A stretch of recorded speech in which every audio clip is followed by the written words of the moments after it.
Welcome to Flat Earth Debate, Uncut and After Show. I'm your host Nathan Oakley, and if you are new to this channel, or you've not done so already, then be sure to subscribe, hit the bell notification icon and join button if you'd like to become a Nathan Oakley 1980 channel member and keep up to date with the Flat Earth Debate. If you would like to support the channel, there is a super chat that runs alongside each of these shows while they premiere, and there's also a PayPal, Patreon, crypto and thanks button in the info box below the video. Speaking of Patrons, I'm going to do a quick shout out to all of you who do support me on Patreon. So, a massive shout out, thanks and appreciation to Moon Harvest, Omishertha, Naughty Thumbnails, Mitch Kennedy, Original D-Rose, Rod, The Name's Burley, Twad Wazzle, Jason Hornsby, Christoph Fournier, Flat Earth Travolta, JMels24, Unamento, M, Iron26, Endless, Flat Earth Sage, Goldie McKinnon, Retro Bill, More Books, Kenna Bear, Fiber Oats, Michael Kahn, John Kays, Patrick Gunnels, Banter, Mel B. Styles, Hairy Blade, Mobile Max 777, Rob W, Reese Pound, Del West Watson, Maria Nealands, Unbelievable Productions, Blue Ridge Ranger, Abraham Mohammed, Skeptic 936, Life is Short, Texas Mike, Tina Baker, and David Wayne Foster. So another massive thank you to all of you for supporting me on Patreon. Now I will hand over to whoever is in Discord and Google so you can enjoy their dulcet tones while I set up for today's live show. No, go ahead and go get your coffee. I was going to talk to Brian. What's going on, John? How are things? Did you see that post I did about claiming a gas pressure gradient? When did you post it? Is that only recently? Yeah, just in earlier this morning. I think I did see your post. Yeah, you're talking about horizontal gradients vertical gradients over horizontal plane. Well, yeah, but it starts at 14.6 psi at sea level. You know what I mean? So yeah. They have I don't know where they think they're going to go with that measurement. 14.6 psi at sea level to claim that there's layers of gases creating a pressure gradient, because those layers require horizontal boundary layers, and it to start at sea level. I don't know if have they ever addressed that? What they're talking about is sea level up to cloud level. So two horizontals, basically, because that's what the boundary layer is, cloud level. Wherever the cloud level is, starts for you, that's where the start of the boundary layer is. Same for me or anyone else. So they're talking about two horizontal planes and a vertical gradient between them. Yeah, that's what I'm saying. But it starts at sea level, and that has to be the horizontal base of their gradient. Yeah. 14.7 pounds per square inch of pressure. So, yeah, right. So how do you conceptualize Earth as a sphere with sea level being horizontal? Yeah, and vertical pressure gradients. And then you have a boundary layer, which is also a level horizontal. Yeah, right. Yeah, that's what I was giggling about, thinking back to them saying, oh, it's a gas pressure gradient where it gradiates off to zero or almost to zero, or, because there is no such thing as zero pressure, but it'd be like, 10 to the negative 17 torr pressure from at such and such a height from sea level. Yeah, it's ridiculous. Well, look at what pilots do. They fly, right, a cruising altitude, right,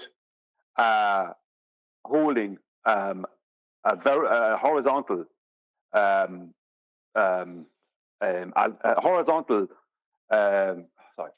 they fly a cruising altitude holding a horizontal position to hold a pressure with the altimeters. Holds a pressure. They read like they're using pressure that is a layer at that altitude. Let's say 6 miles up. they know that the pressure at 6 miles up is that pressure. They know they're 6 miles up because they have a horizontal layer that they're able to follow. Do you know what I mean? Yeah. You're going to see Yeah, it that so way. It's even- mathematically a layer. Although it's not actually a layer, it's just that's just the pressure. Right. So even when they try to conceptualize a space vacuum, they need a flat Earth for that.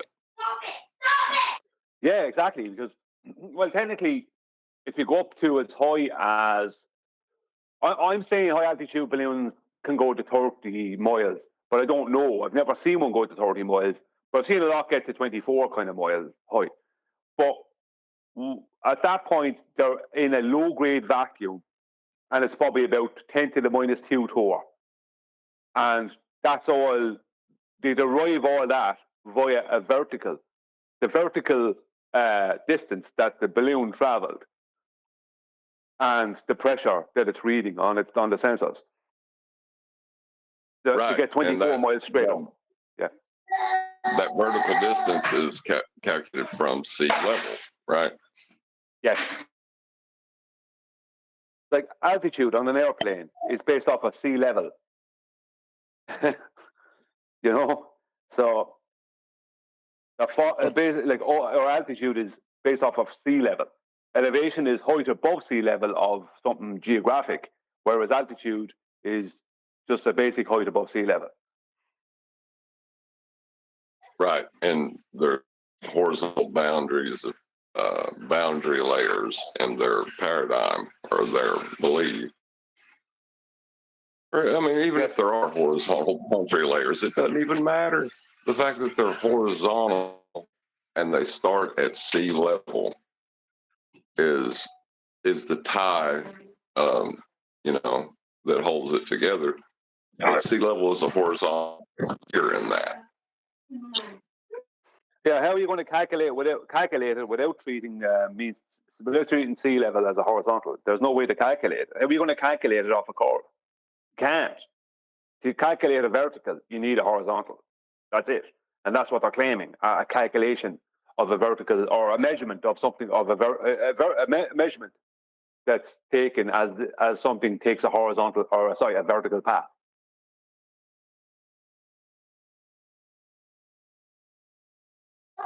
Yeah, it's like I was giggling. I mean, I about have heard someone claim level is curved.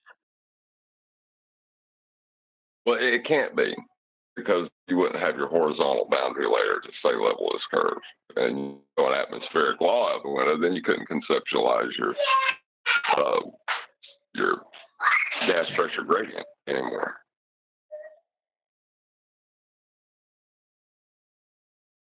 Well, how do you have a gradient that's diverging from a central point, if you want to see it that way? Like, if we go by what they're claiming, it's diverging from the surface of a sphere. So it's all diverging out in all directions away from a central point of the sphere, center of mass. How is that a gradient?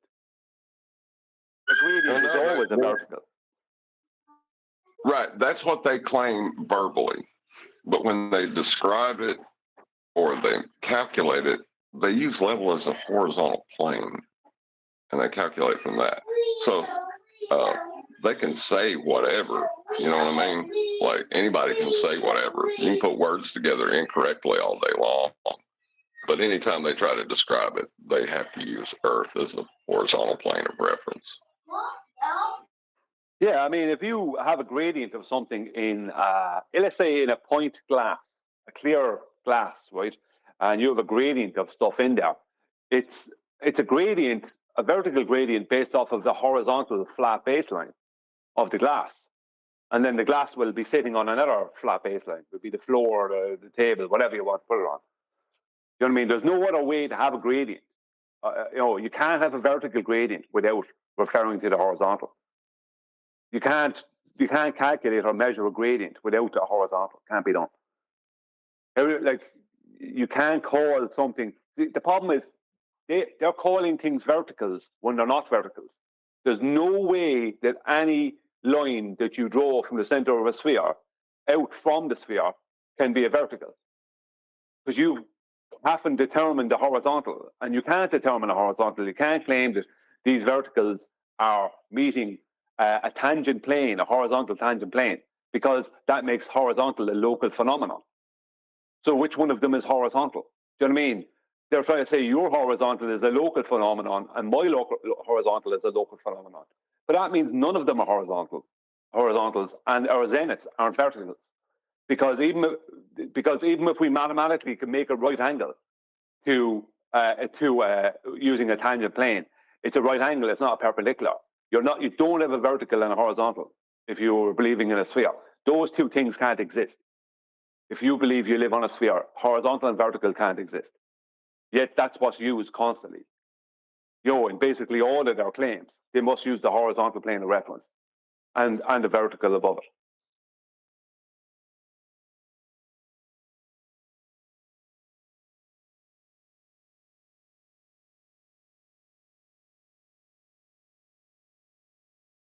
Indeed. Are you back? Yeah, I've been back for ages, just been listening.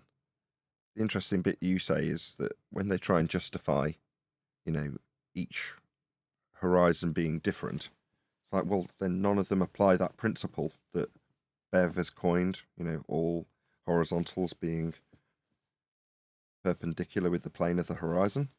Well, that no longer stands true, is what you're saying. And you're right. Their justification means that, well, what use is it at that point? You're decrying the usefulness of the horizon if you say that. Oh, it's only being decried so you can retain your ball faith. It's kind of pathetic. Now, they don't know it's pathetic, but we now know it's pathetic. We can point that out, right? As you are. As you were. Well, it can't. Sorry. You can't. Horizontal can't exist.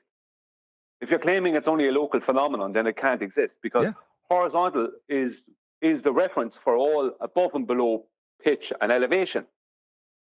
So how can we use that and it just be a local phenomenon? It's not. It's a constant orientation, just like vertical. The other thing I heard from the kitchen while I was making coffee from John was something that used to get said by amateur flat earthers back in 2015, but they just didn't realise how powerful it was, and it caught a lot of flack, right? What was that? I'm a swig of coffee. Yes. Oh, I wonder. Well, he was talking about how it's in reference to sea level. Now, he's saying it with a deep, meaningful understanding of what he means when he says, when they reference the height of the mountain off sea level, yeah? And then he could go into how it's a differential calculation of the plane of the surface and the plane of your eye level. But what he's saying is identical to what was said in 2015. What will sea level by an amateur flat earther. They just don't know the deeper meaning to it that we now do and John has just detailed. My point being that the most simplistic argument, which is, well, it's sea level, right? That means level. It means there's no curve to it. Well, when we were put down because, don't be so silly, level means curved, at the time we went, does it? Let's argue about it. Now we're like, no, it doesn't. Yeah, well, I mean, let's just say you take a series of mountains, let's just say, two different parts of the United States, one to the east and one to the west, let's just say. And you use, let's say, mean sea level as a curved arc, right? That's equidistant from the center of the globe, right? But that means that your reference is only, let's say you're at one mountain in the west and I'm on another mountain in the east. That means that the reference for the peak of those two mountains is the same equidistance from the center of a globe we're standing on, right? But the problem with that is then those two peaks can't be referenced in relation to one another if you're talking about elevations. How do you reference those two peaks? And you can only reference, the only reference you have is from what they would call mean sea level being a curve. So you got only that exact point that peak is above.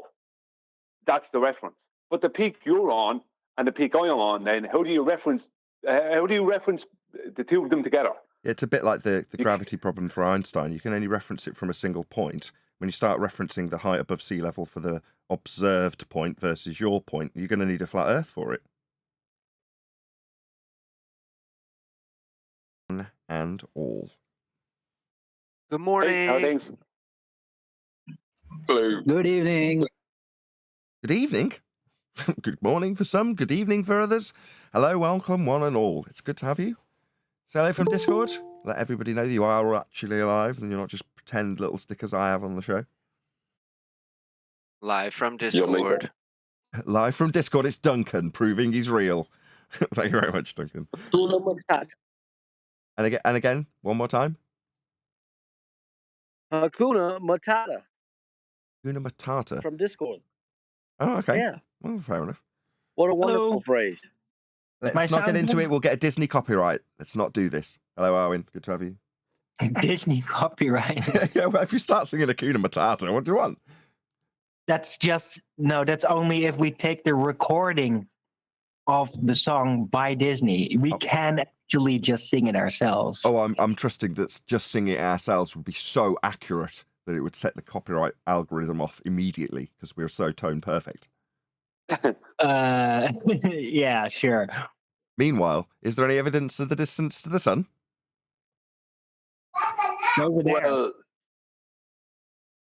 Well, what is the distance to the sun that we're given? What is that based on? It's based on the need for the sun to be something very big and at a great distance for us to receive almost parallel light rays from it that allows us then to live on a globe where the shadows we see in reality are explained by the fact that it's claimed that this sun is very big and far away, giving us almost parallel light rays hitting the globe.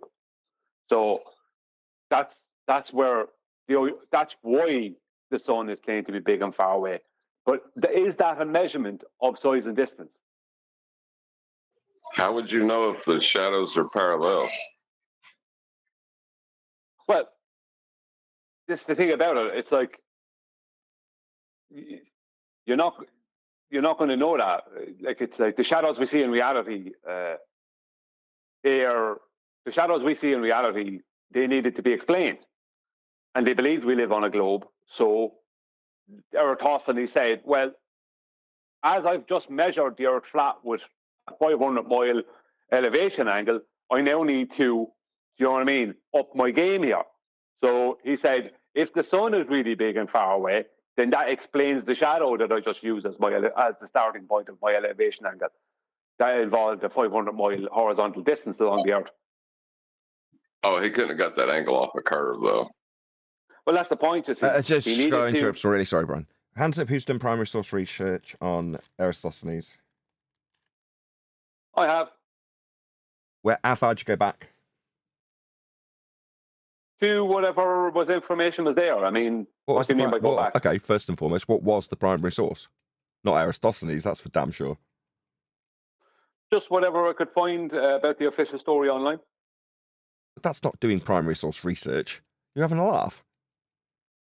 Well, I suppose it's not primary source research. I can't really reference Eratosthenes, but Well, I you can. do know.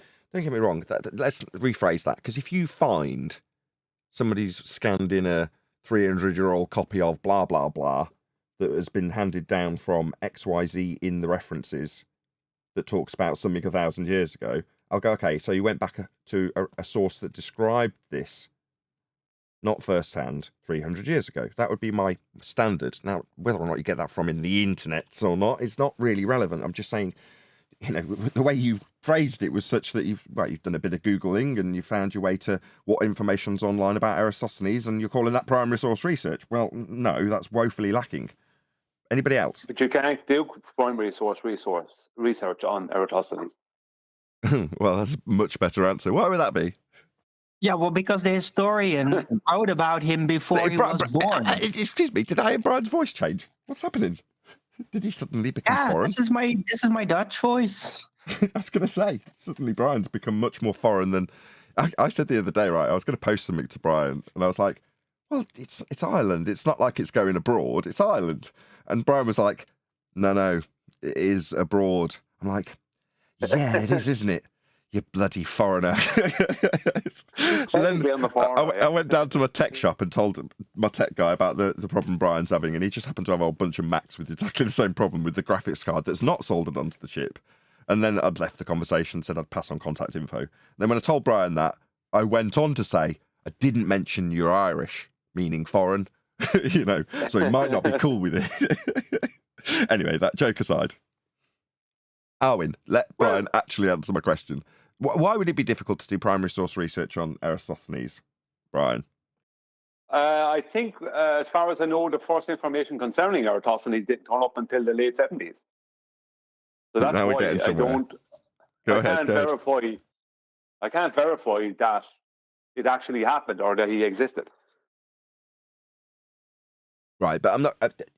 Let's not leave it in such a manner that it just seems like you're just rubbish at doing primary source research, because that may very well be the case. Has anybody actually tried to go back and find old documents or found where the trail ends for when this story, which is all it is, oh, well, light must be coming in parallel. So if I think of it coming to the center of a sphere Earth, the lines that I'm using off a flat plane that Brian described at the beginning, chuckling, will mean it's curved. You know, that story must originate somewhere. And I just wondered if anybody, how far someone, if anyone, had gone back to see when did this story start being told. Now, I can pretty much concur from my own looking into this, but yeah, go back to the 70s and you can find stories. But I'm saying beyond that, which is scraping the surface, let's be honest, Brian, anybody else?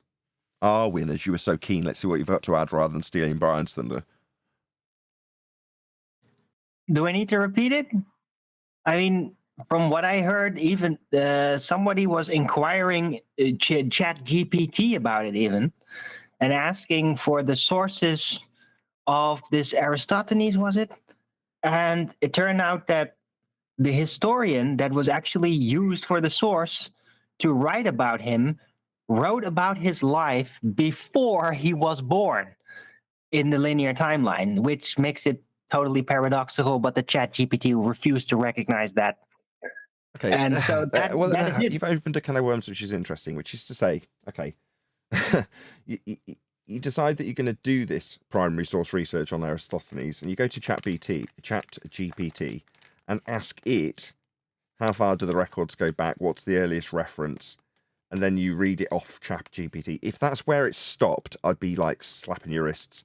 Whereas if you actually went and verified that what Chat GPT had provided you was a genuine source, you know, it did exist, and there were actually like first editions that existed that were printed in that year and things like that. In other words, you didn't just take it as read, because otherwise, if we all just follow the idea that, well, primary source research means typing it into Chat GPT rather than Google, then again, I'm slapping my own head here.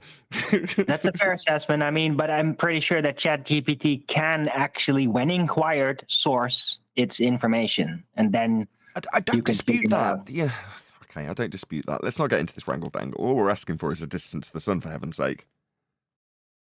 Right. And I'm not challenging the rhetoric that we're given on Google. I'm just pointing out that even parallel rays, and there's amazing distances they claim, require a plane to measure the angles to claim they're parallel to give you those distances to begin with. Right on. Speaking of which, any evidence that you can acquire an elevation angle measurement from a curved baseline? That is to say, if the Earth was a sphere and had a curve to it, how would you acquire an elevation angle measurement to, well, let's say, navigate with? You couldn't. You couldn't. Earth has to be flat to navigate. Well, Earth would have to be flat to establish a horizontal.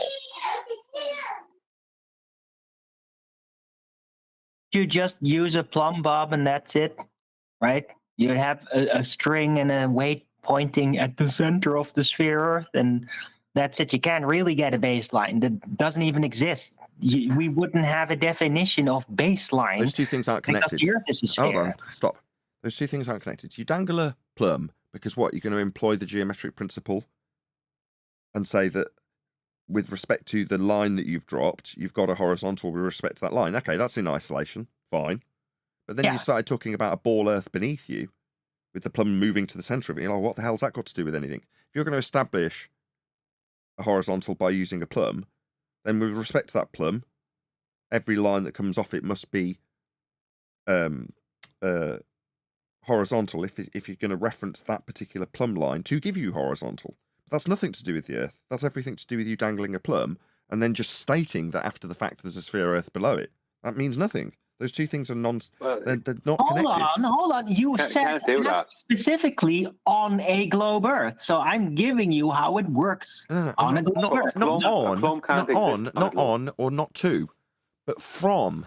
That is to say, by way of utilization of the surface of a presumed to be sphere, get your elevation angle measurement from that curved surface.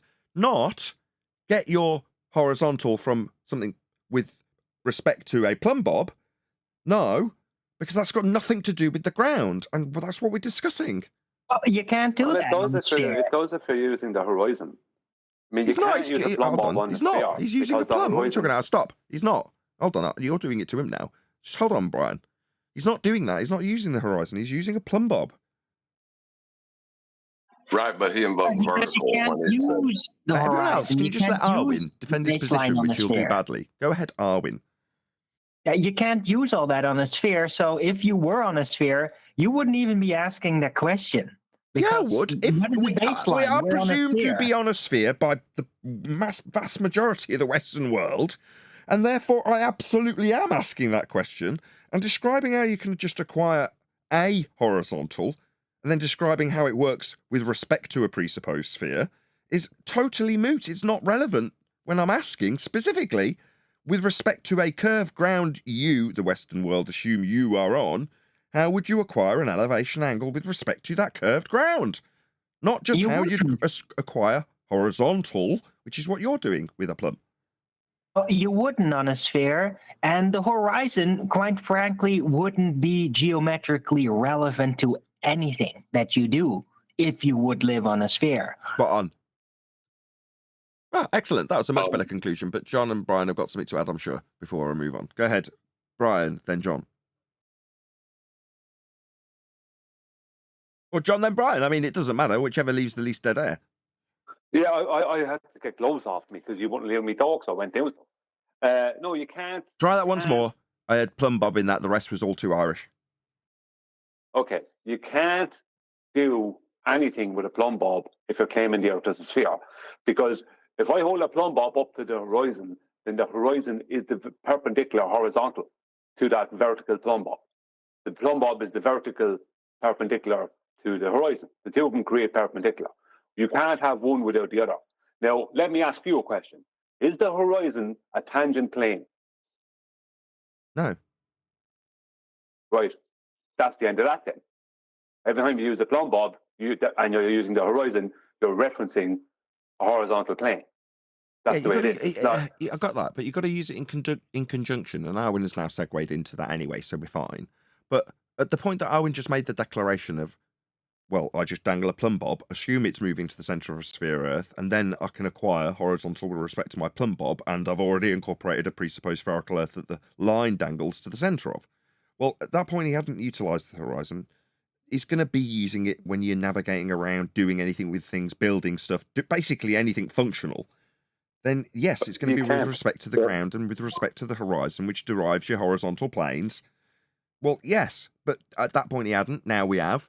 And anything that the globe Earth's going to claim is going to be respect to something that's already established, datums, or sea level, or something else in the distance that's already been referenced with its height if you're referring to it. And it will be referenced to sea level also.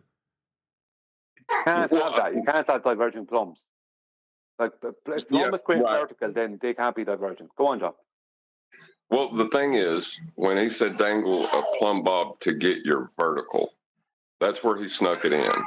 Because vertical is always in reference to the horizontal orientation, right? Orientation deals with the ground when you're talking about vertical. So, well, not if you lived on a sphere. Owen, let me hear how sneaky you've been. Go ahead, John. Right. So tying the plumb bob to vertical, but never explicitly stating that he will be referencing the ground by using the word vertical is the trick that they use to try to claim elevation angles. Gotcha. I didn't spot that bit, but I knew what he was doing. Good. And good Arwin, ultimately the purveyor of this magic trick.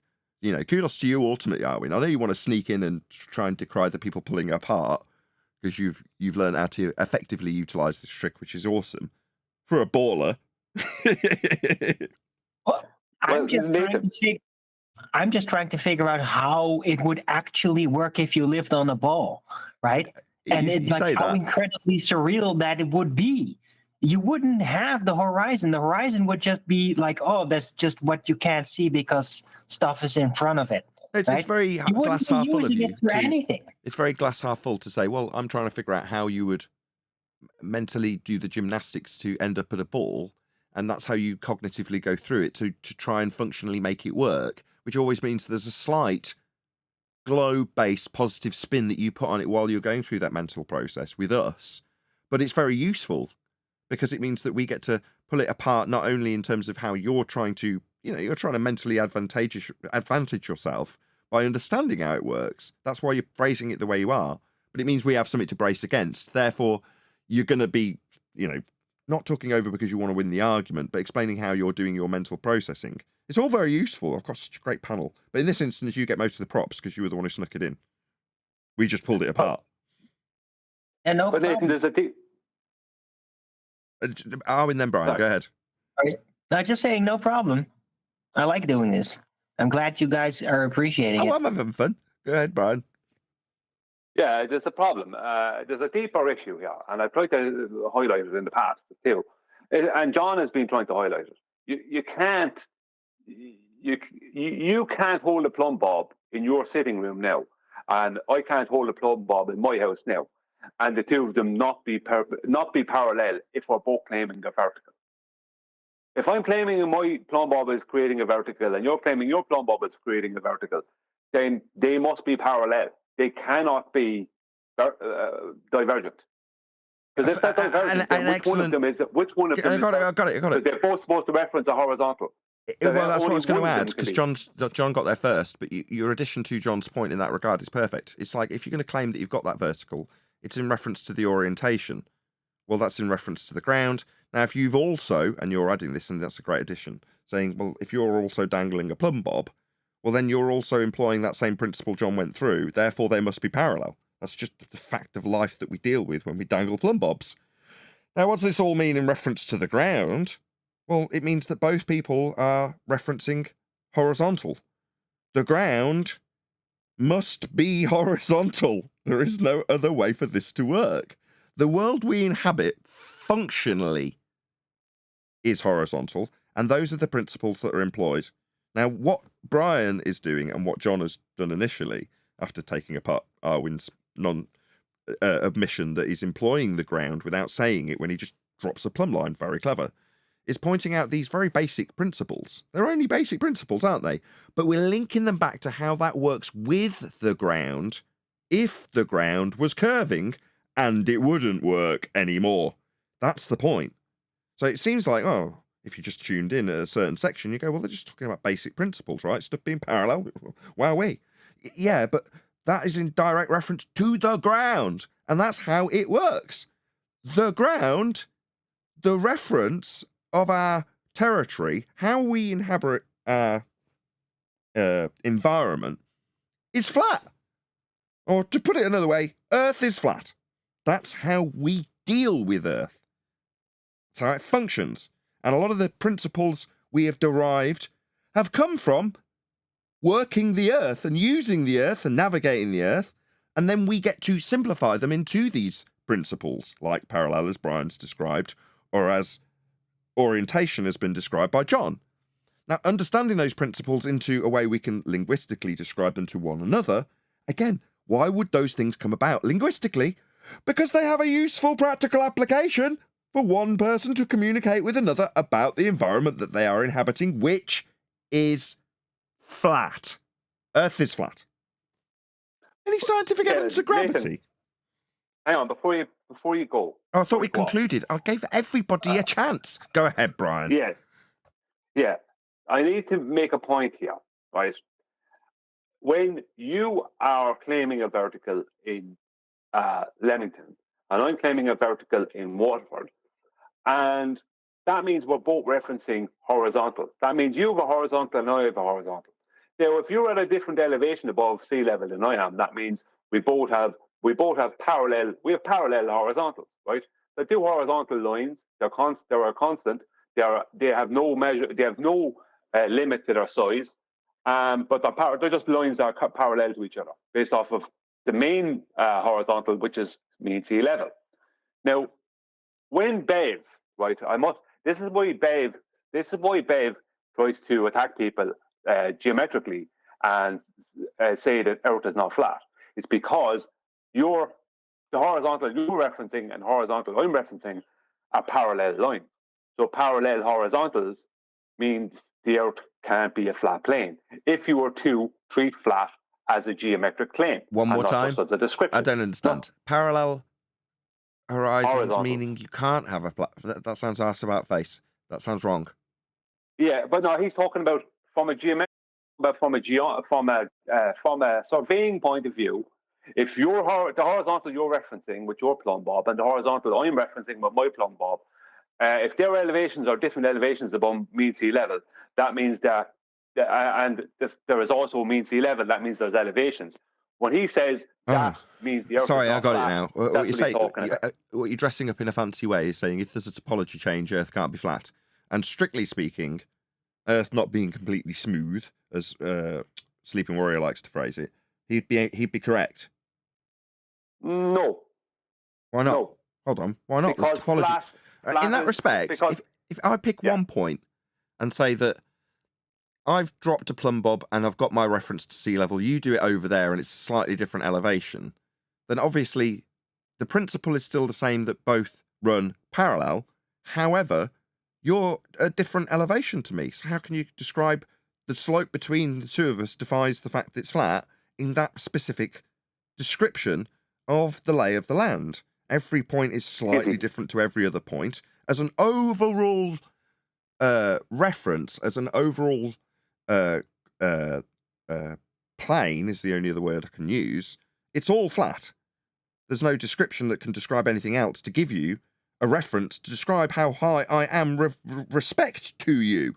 But the fact that we are at different elevations does quite literally defy flatness because there's a difference in elevation. Therefore, he's correct.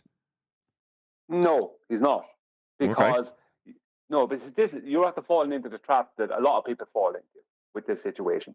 Is they start looking at it because he fell into his own trap in a way because he started holding people to a geometric standard. Flat is a descriptor. It is not a geometric claim. You will not find flat described and detailed in Euclid's Elements, for instance, or from Eratosthenes, or from Pythagoras. Fine. I don't mind. I could go through the whole thing again and say level, or I could go through the same thing and say horizontal if you prefer. I don't mind substituting in my language if you would prefer me to. No, leave me finish. Okay. When you look at the definitions for flat, the synonyms of flat are level, horizontal, right? Because horizontal has to be flat, right? But also smooth. But what is smooth? Smooth is touch sensitive. How do you determine if something is smooth? There's nothing in the Earth. There's absolutely nothing in reality that is 100% smooth. Smooth is touch sensitive. Now, if you take the full expanse of the latitude and longitude grid, and you take the full height of Mount Everest, then its height above mean sea level would be equivalent to, if you were to scale it down, then that would make Mount Everest half the height of a human hair, less than half the height of a human hair. Now, if you rub a hand across the table, a lot of wooden tables, there's many undulations, but you don't feel them because you have undulations on your hand, so it feels smooth. So undulations doesn't change the description because my table is undulations, but that doesn't mean I have any other better way of describing it. That's a good way of describing it, yes. And Morgile, shout out to him, did this originally when he first critiqued flat earthers for taking Neil deGrasse Tyson out of context with a very similar description. He then went on to describe how he would do it like you just did it, and I'm going to do it like Morgile did it. So shout out, because that's where this has come from. But originally, Neil deGrasse Tyson's explaining Earth with a scale of I think he used a bowling ball. Anyway, what he's describing is how much chubbier Earth is at the bottom, and he specifically states that it's pear-shaped. Now, that is the cut-off point in the edit for a flat earther back in 2016 or 17, where they were taking this and saying, look, he says it's pear-shaped, and then they'd flash up some stupid pear-shaped Earth meme to go alongside it. However, what he went on to say was, if the Earth was the scale of a bowling ball, and you were to run your fingers over the said bowling ball scale Earth, then you wouldn't feel a thing. It would be like a bowling ball, perfectly smooth. There'd be nothing to it. Now, at the microscopic level, there's obviously massive undulations and great big imperfections at the microscopic level. But to you at that scale, it's perfectly smooth. Now, that is directly after saying it's pear-shaped. Perfectly smooth, and I believe he said perfectly spherical to you. In other words, you're not going to notice what he described as being ever so slightly bigger at the bottom in his bullshit world of sphere Earth in a sky vacuum. The point being, at that scale, for a ball Earth, if you can imagine that amount of land, albeit wrapped around a sphere, he's saying when shrunk down to the point that you could actually hold it all at once, he's got the whole world. Anyway, it would be smooth. Now, Morgul went on to say, if you were to describe the plane of the existence that we know, because it's been mapped, and you were to lay it out at roughly the same scale, you know, a map that's about yay big, you can fit it within your arm's length, then it, if it had every mountain perfectly laid out to scale on this map, in other words, all the little mountains, when this map's laid out, do actually poke up out of the ground or the table that the map's laid on to represent how high they would be at scale on this table. And you ran your hand over that, like Neil deGrasse Tyson's description of the ball, it would be perfectly smooth. That is to say, it would be perfectly flat. Thank you, Brian. Worthy addition. I was going to get annoyed with you, but I'm not going to. Let's move on. Well, Any see, scientific... that's even... Oh, he's got more. He's got more. Oh, Go ahead. I have more, yeah. Just a small Well, I bit more was after just going to John. say that's a red herring. Yeah, I was just going to say that's a red herring because mean sea level is perfectly smooth and flat. That is what you are referencing when you talk about differing sea levels is in reference to mean sea level. In trouble. So it is perfectly smooth no, and it flat. It is isn't. a red herring. You've given your own disclaimer that it does your own argument. What does mean mean? Oh, that's a terrible question. It's the average. It's the average of sea levels. It's an average, perfect. That number that you come to after the average, yes.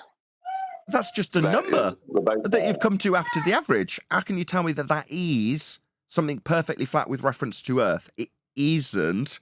You can't have that standard, especially when you throw in the disclaimer of mean sea level. It is perfectly flat. Yeah, the reference you come to after measuring. Let me just get to the end. After you measure all these different points and then average them, you say that the plane it creates overall to reference is perfectly flat. Yeah, that's true. But what you've then created is a methodology, not a concept. I can't think of the right word. You've It's contradictory. It is contradictory. No, it's not. Yes, no, it it's is. not. Because I understand. Hold on a sec.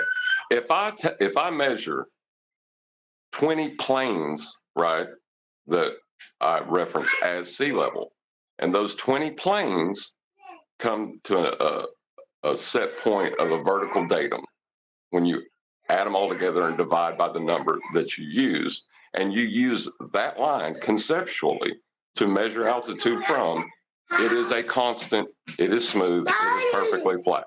Yes, that is just correct. Let me just answer him. Yes, that's correct. But what you've created is a convention.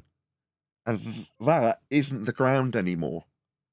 The points you measured were to average. Right. And when you say that the table is smooth, the undulations you're going to describe at the microscopic level are within that convention of smoothness you have just described. Correct. So is it Perfectly higher correct. or Yes. lower? Yes, that's correct also. Right. But strictly speaking, while I say with using, as Brian described very well when he described the synonyms, how smooth something is a description of touch. Would you not agree? Well, then that word is incorrect when you're describing the world. No, it is. It is when I run my hands over a scale model of it, and it's no longer the ground either. Yeah, we're one step. So when you run your hand over John, hold on, Brian. I will come to you. I'll come back to you. I promise. Go ahead, John. So when you run your hand over a map, it is perfectly flat. Yes, I agree. Yep.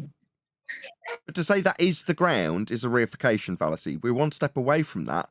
We're right on the edge because we're using it to describe these conventions and how they reference the world and how that derivative reference to the ground is definitely not sphere-shaped, but we're right on the edge of reification. Now, often we'll get accused of said reification by people like Bev, and that's why we're discussing this. We've gone on to it. We haven't got onto gravity because of it, which is fine. But we have to skirt the line of reification without stepping over it. And it's not often you don't get high praise. But to say that that is perfectly flat and therefore tie it to how the ground is perfectly flat, Bev would have you for that, John. No, I ain't saying the ground is perfectly flat. I'm saying the baseline that you will measure the ground against is perfectly flat. Agreed. They will not have it for that. Yeah, agreed. Go ahead, Brian. And you can define that. If you were going to conceptualize it as being a giant, that would be perfectly smooth. Yeah, if you were to, correct, if you were to conceptualize it. But the conceptualization of the ground is not the ground. But overall, it doesn't change me being able to say with absolute confidence, Earth's flat, the ground's flat. And they go, oh, there's mountains. Yeah, you're a Dumbo. Earth's flat. That's what I'd say in the most simplistic of terms. And when you go on to exemplify your understanding of this between you and Brian, I do have nothing but commendation for both of you. This will be cementing these principles in the mind's eye of the audience. Go ahead, Brian. Yeah, there's a problem. You're after doing it, and I have to say to you, I'm sorry, but you've both done it. The very thing that people keep doing, and Bev does it himself to himself, is that you're going on to try and prove or claim a horizontal plane. You're not claiming it's horizontal. Horizontal is just its orientation, right? You're claiming You're claiming the Earth is flat, right? Flat is a description. Horizontal and the word plane are not descriptive. They are actually geometric. I know they can be used descriptively, but they're an actual geometric term. Flat is not. Flat is a description. So you don't have to defend anything unless somebody can prove that the use of the term flat is not a correct description for the overall of the Earth. And until someone can do that, because I've heard people say it's a topographical plane, that's a complete contradiction. Because to say it's a topographical plane is saying that it's a plane that has topography, but that's not as good a description as just saying flat. Flat is the best description. It's not a geometric claim, it's a description. The same way as you describe something as being round, but it may not be perfectly round, but it's not oblate, it's not a spheroid. I got you. It's more round than spheroid. I totally get you. Back to the map example, but even more crude. When you take a map that's rolled up and someone says, go and get that map and unroll it flat. So you get the map, you unroll it, and you put it on the table, and it curls up at the end. So you get two bits of weight and put them on the end, right? Now, realistically, in the middle of the map, because when you put the weights down, it wasn't stretched flat. It's all rumpled up in the middle. Now, is anybody going to turn around and go, that map's globe-shaped? You're like, what? What are you talking about? No, it's not perfectly flat, but it's flat. That's the best way I can describe what I wanted to achieve, so I could look at it and lay things on it and stuff. Now, the fact that when I put the weights down, it wasn't perfectly stretched flat means that if I lay something on top of it now, I might crease the map. Now, when I then roll it back up and unroll it next time I use it, and that crease is still there, lifting part of it and lowering another part of it, Am I going to say it's not rolled out flat? Yeah? What is it? Being pedantic? That's all we're dealing with. When we deal with someone like Bev over this matter, it's called being pedantic. Well, what will happen is that if you start trying to geometrically have an argument when he says to you the earth is not flat, or elevation changes exist, and you start trying to talk about anything else but flat as a description, you lose. He's going to have you immediately because you will end up having to agree to what he says. So where people utilize what should not be utilized as a geometric term, but instead, as you keep reiterating, just a description. I'm just describing how furry it is. Well, furry is not a geometric term. Well, the next thing you know, you've been screwed because you've used the word furry. I'm using furry to reiterate the fact that flat is just a descriptive term. Whereas if you're going to use it as a geometric term, you're going to have your ass handed to you by somebody who knows geometry better than you do. Is that what you're saying? I assume it is, Brian. Yeah. Yes, because you're going to start trying to defend flat as if it's a geometric claim. Gotcha. And that's going to make you look stupid because then you're trying to claim, literally what you would be trying to claim if Bev was there, is that elevation changes don't exist. And they do exist, so you're wrong. Gotcha. Perfect. That was the conclusion. Unless John's got something to add, which will lead me to say, if there's 70 watching, somebody shared the show, so thank you very much for smashing the share button. If you haven't done so already, you're probably one of the people who clicked on a shared link. So please share the show also. Be nice to get it to 100 people. Last week, it was a struggle to even get close to 100 people watching. This week, let's see if we can get over it. Anyway, let's move on. We've done, 2 housekeeping questions, which is normally all we get through these days before we segue onto the video that we've been covering for a few days now, because it's reasonably lengthy. It's definitely not 15 minutes. Can anyone remember the timestamp we got to, or what we were looking at when it was when we were doing it? Well, it was around the point where when they were arguing about Roofy was trying to make the horizon a globe again. When after he had said that, remember he said, it's just, it can't be resolved. It's not as if it's going over Earth core. It's just after that where he's trying to look for the guy, trying to disprove that the guy is at 5 foot elevation height for his camera. And he's trying to now not use angular size by claiming the guy on the beach is 6 foot tall, blah, blah, blah. It's around that point. You see where Roofy has a little kind of photo where he has little measurements and the horizon is above the person and you're looking up to the horizon. Remember that part? I'm actually on a long video. I've clicked on my own shared link of the debate that we did critiquing it last week. So I'm just going to have to see if I can scroll my way back up through Skype to find the link to Jaren's video, unless somebody has it to hand, which is unlikely in a pinch. Anyway, the other thing we're going to do, maybe tomorrow, if we get through this today, is Flatsoid did a debate, I believe yesterday, and he dropped me a line on Skype basically saying, can you cover it? So, yes, I'm happy to. Oh, it's the same. I've clicked the same link. Damn it. Well, I'll keep looking. Anyway, so yeah, we're going to cover Flatsoid's video. So if you want to follow along, we will, or I will, because I'm not going to watch it in the meantime. I simply won't get a chance. We'll be covering it as we see it, so to speak. So we'll cover it like we do with these, or this one, if I could ever find it, live. So I'm not going to watch Flatsoid's video, but I do encourage that anybody who wants to follow along, so they can say, I know what's coming, I wonder how I'll react to this, or I wonder what Brian will say when he says this part, then I'd suggest you check it out in the meantime, because we'll probably be covering it tomorrow. So that's on Flatsoid FE. I think that's still the name of the channel, unless anybody corrects me. And it was yesterday's debate video that he did. I think it's this video. Let's just see if I can bring this one up just so I can actually do a proper plug for it. If not, this will be the link that goes out so Flatsoid gets a proper shout while I'm actually promoting him. So this link's going to go by while I'm looking for the Debatism video.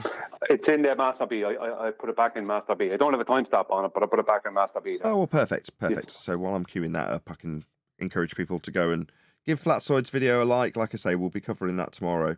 So yeah, go and check out Flatsoid's video. And hopefully this will actually queue up to the time that we got to. No, it's the same link.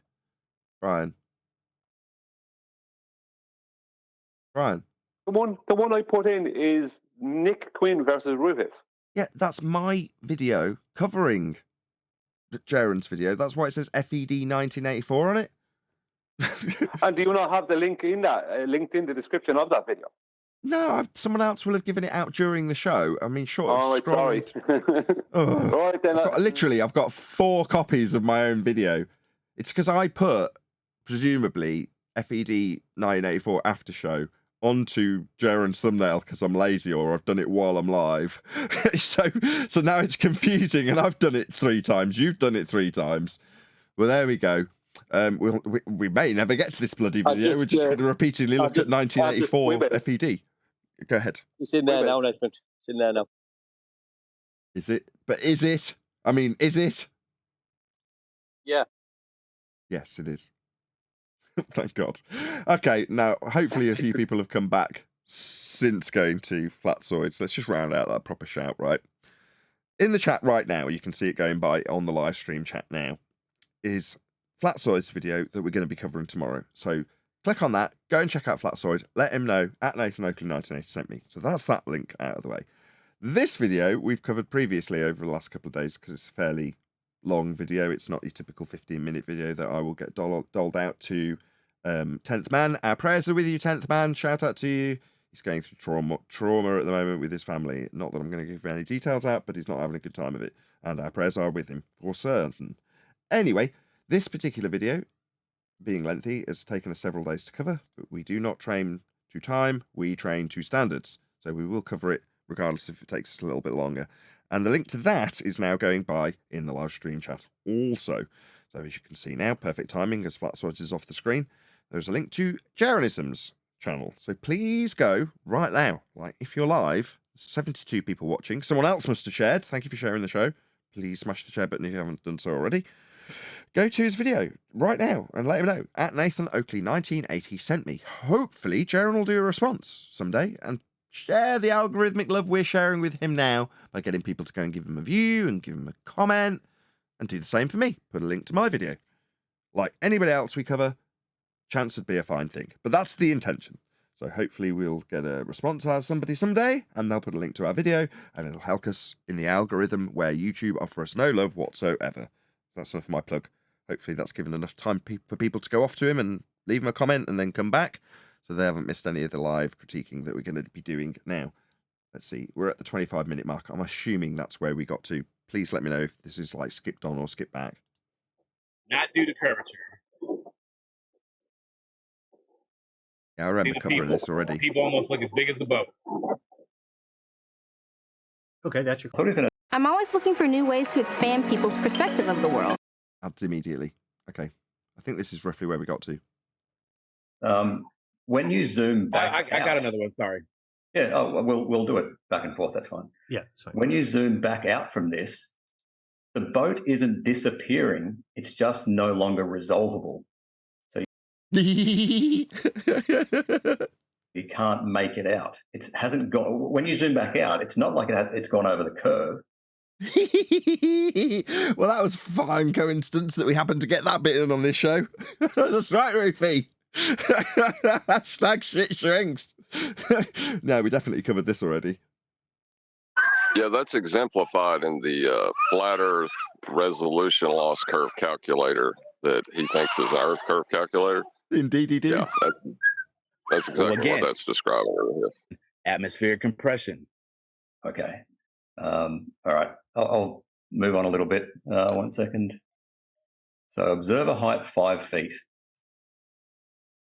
So this, when you zoom back out, there are some people walking along the beach. Yeah, we covered this. You over the 5 feet. And you're It all right. So this is trying to do celestial navigation on a flat Earth. Here we go. And basically your observer's here looking up at the star. He takes an elevation angle. And at the moment, that's, we'll say 30 degrees. You're going to need and a that flat makes Earth. his, say again? Nothing. Go ahead. Uh-oh. So did Jaren just attempt to throw out the argument and then bottle it? No, he attempted to berate you. That's what he did. No. I heard you're going to need a flat Earth for that. Let's just read that again. That's an attack on you. No, that's the argument. What are you talking about, attack on me? He will need a flat Earth for that. That is the argument. It sounded to me like... Hello. Hear it once from me.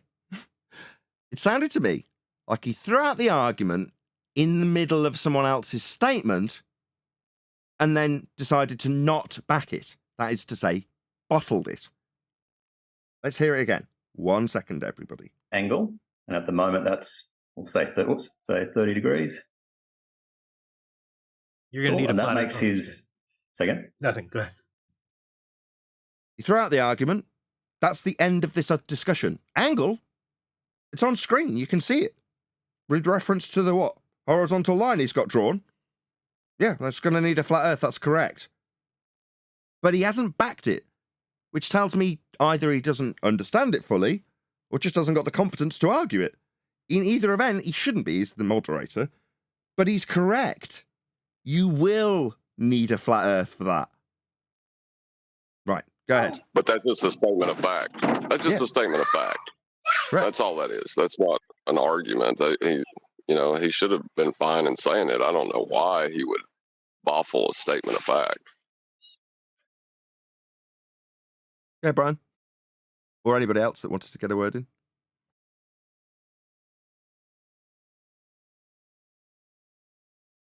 Or don't. And this makes the co-altitude, so the zenith angle, 60 degrees. All right, and to work... I'll say it there as well. You're going to need a flat Earth for that. Look at how far away you are over the ground. How far you are away over the, flat reference to the ground? That's where Brian would say if someone would get one over on me. The horizontal reference plane that you'll be utilising with respect to the ground. Yeah, flat. You're going to need a flat Earth for this. From the ground position. So here's... GP, ground position. Now, maybe Jaren will pipe up and say, no, that ground position needs to be out in space on a tangent like Toon told me. Let's see if Jaren pipes up for this. Here's where the star is overhead. And here's where you are. To work out how far away you are in celestial navigation, you multiply that by 60 nautical miles. So that's 3,600 nautical miles. All right, so we've got... On a flat plane. One leg. This is for flat Earth, right? We've got one leg of a triangle. Yeah, this is all in reference to a flat plane, even Roofy saying it. This is how it's done. We've got a right angle. Right, but he just introduced the triangle, which means he's getting ready to invoke the height of the star to prove that the Earth isn't flat using the angle from the star at that fixed height. How does he get the angle to the star? Off a flat plane. So he's saying, I'm going to use a measurement off a flat plane to the angle and then say that it's not possible on a flat plane. We couldn't have got the angle unless it was a flat plane. This is stupid. Right. But he's going to use a principle of trigonometry, which celestial navigation is not, to try to apply it to the angle you just took to create a triangle to the star. I see. Gotcha. Yeah. We had this discussion in one of the pre-shows. I was listening Friday night. We were arguing with someone in the Discord panel about not calling it celestial navigation when it's trig and vice versa. And the person, I can't remember who it was like, well, I just like calling it trig because, and I think it was Adam critiquing the guy saying, no, celestial navigation is celestial navigation. It is an in of itself process that you will perform that has things in commonality or whatever the word is with trig. But it isn't trig. That's something else. This is celestial navigation. Now, what you're saying is, have you seen this already, John? No, I just know the trick. I did it in my kitchen. You know what I mean? Sure. I know the trick. Well, no, that's good because it means I can just go through it again in preemptive nature so that when he says it, you can have the props and I can say you called it. We all go there, don't they? Hold on, we've got one deck rumpus in you. Hold that thought, John. Go ahead, one deck. I was just saying they all go down this road. Dave Twangles McKeegan went down this road, trying to bring out that we want to know the heights of the luminary when we're not doing anything like that in the first place. We don't need to. Okay, I mean, you're maybe stealing John's thunder. I don't know what part of it you're stealing, but what you're saying is when your celestial navigation processes specifically with reference to the ground position as detailed a moment ago by Roofy, then what you're trying to achieve is in regards to ground positions, not heights of stars. Now, again, I will reiterate that there's a good chance you've just stolen a bit of John's thunder, but we will play this section, and then John will, after he's going to give his prediction so we can get props if he's right, which he probably will be. Go ahead, John. What he's going to do is use a trigonometric function to give an actual height to the star. He's going to then change the position of measurement and show that the star is at a different height, which would not be and then he'll make the statement that wouldn't be possible on a flat plane. And we've got an angle. So we can work out how high the star is just using simple trigonometry. Called it. He started off by saying celestial navigation, and now we've moved on to trig, after getting angles from a flat plane. As Jaren pointed out, you're going to need a flat plane for that. Cool. But if with this elevation angle of 30 degrees. That you needed a flat plane to acquire. Go ahead, Brian. Yeah, sorry, I couldn't come in earlier. I missed you just before you press play again. Don't worry. What Roofy is talking about here is what they do on the globe and call it parallax. They don't do it on the globe. The point is they use that exact process when they're dealing with parallax, giving them a distance to a celestial body. That's the exact process they're using, and they're using a horizontal plane. Yes. So they're trying to land us with this nonsense that they do, and try and somehow debunk us with the very thing that they actually do. Well, their parallax has two problems, doesn't it? It comes with an assumed orbital movement to take the differences, and it comes with a flat plane measurement in the first place. Parallax requires a flat plane measurement. Facts. Twice. Because it requires it for the measurement and it requires it for the orbital. Oh, beautiful. I missed that. Sorry, I always peg it as an assumption. It's usually John driving by me in a Lamborghini. Yes, that's right. The orbital assumption will also require a flat plane. Kudos, kudos. Okay, so that didn't take long. We'll continue anyway. We work out the star is 2,078 nautical miles up.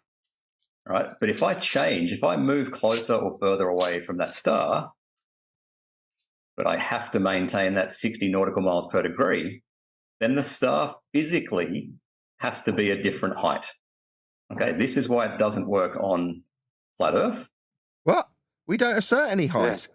It doesn't work on a globe when utilising celestial navigation because the physical height of the star would have to change, and that doesn't comport with your globe. It doesn't work on a flat Earth. Who's claiming the height?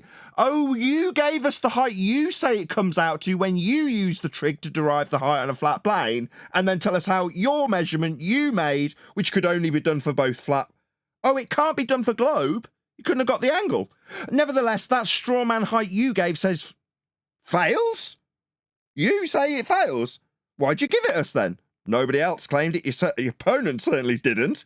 He's not claiming height of stars proves flat Earth. It's just a, what's the word? Oh yeah, straw man. Go ahead, whoever was trying to get a word in. Yeah, this very claim, I have video from a couple of the main ballers from some years ago, where they were trying to say that over a horizontal plane, that Polaris has to be 3,000 miles high. I don't know, 3,000 nautical miles, I don't know, based off of two angles from 45 degrees north. Right, on a horizontal plane. They explained say the last bit again, just so the audience follows what you're saying, because that's the most critical bit. Yeah, based on two angles from 45 degrees north, that they were claiming that Polaris must be 3,000 nautical miles high above a flat plane. That means to measure the angles, they have to pre-assume it's flat. And they're using the latitude and longitude grid, which is a grid that's measured flat. What they then do is take the exact same angles that they've said don't work on a flat Earth to give you a height you don't claim, and then they don't tell you that, well, those angles won't be measurable when you're on a sphere anymore, but we'll still use the same angles to imply that we've got parallax, or orbital motion or whatever they need to infer with these flat plane measurements. Exactly. And the worst thing is that they spent years promoting this rubbish. Now, I told them you can't do that because as soon as you move to the 46th degree or the 44th degree parallel, you'll get a different angle. And it wasn't until I really reiterated, I really drove it home. I think I made a video or something, but I drove it home. And after I drove it home, suddenly they all changed their tune and started using what was a defense to their rubbish claim as an attack on us, supposedly. So they're using a defense to one of their rubbish claims. Someone on our side, which was me, pointing out to them how what they're saying is geometrically not possible. They use that now as an attack on us somehow. So they're basically taking something that was a rebuttal to them as suddenly an attack on us. That's what they're actually doing. It's always been a part of their rhetoric to claim that it's not a flat plane. That's how I was able to call it exactly how it would be done. I've heard myself saying it before when I was a baller. Yeah. That's just how the rhetoric works. They confuse triangulation with celestial navigation, and they jump back and forth. And if you don't catch it, it's all to take you away from the angle you just measured off a flat plane. So did we. If you go back maybe 100 shows, and we're first discussing this, none of us have got the terminology right. So we'll be saying trigonometry when we mean celestial navigation, and vice versa. And often it's what's the other one? Trilateration, when you're measuring distances. It's like we will have called that triangulation, and we will have called a version of it celestial navigation, and all sorts of verbal mistakes that we're making because we've only just come across the information. Not come across it, but we're just getting the terminology slightly wrong. And now people may be unaware of this, that we discuss things after the show, and it did come up. I can't remember how long ago, maybe 6 months or more. And at some point someone stepped in and went, it was probably Quantum Eraser, I have no doubt, in fact, and said, no, you've got to start getting these terminologies right. You can't keep saying trig when you mean celestial navigation, because eventually it'll get down to that fine detail and someone will win an argument with it because you've got the terminology wrong. Don't keep saying trig. Now, it was heartwarming because, those conversations that we have, not necessarily behind the scenes, it might have been on a live show for all I remember, come to fruition when someone like Adam, only last week, has had exactly the same conversation with someone on the Discord server. Don't call it trig. But it is trig, isn't it? No, it isn't. It's celestial navigation. The reason our terminology was wrong, though, is because the citations terminology is wrong. If you go through celestial navigation, they'll do the same thing in the books that we were doing. Right. We were the ones that siphoned through it. So I don't think you can hold that against us. And I'm not trying to hold it against Roofy. I'm just saying that is the rhetoric, and that he followed the formula. Absolutely. And I'm not trying to fault anybody. I mean, you've got to go through the mill, or whatever you call it, the term. You got to do the do to see how this crap unfolds. So, like earlier in the show, when Arwin starts phrasing things in a way because he's trying to make it work globally, and we're bracing against it and picking it apart, that's a beautiful balance. But in this instance, it's not some balance. It's just that when you find some Joe Normie, who's not some globe-believing asshole, he's just some guy who's writing about celestial navigation and confusing the terminology. And we read that and we do the same. Now, regardless of whether that guy's done it because it puts a globe skew on it, which might be the case, just unlikely, that guy, when he's wrote it, is on a globe. He's a globe believer. He's part of the Western world culture, and therefore that's his religion, whether he knows it or not. Unlikely that he does know it's his religion. He's just adhering to it because that's what he's doing. Therefore, when you get these terminology errors that ultimately, in a fine point debate about the nature of existence when it comes to geography, geology, celestial navigation, and maths, specifically trig, you do need to get your terminology right. That may not seem important when you're just up against some noob, but when you come against somebody that's seemingly knowing their stuff, and they call you on one descriptive term that's been used geometrically, they suddenly win, just because you didn't realise that, for Brian's sake of example, flat's just a description, perfectly accurate one.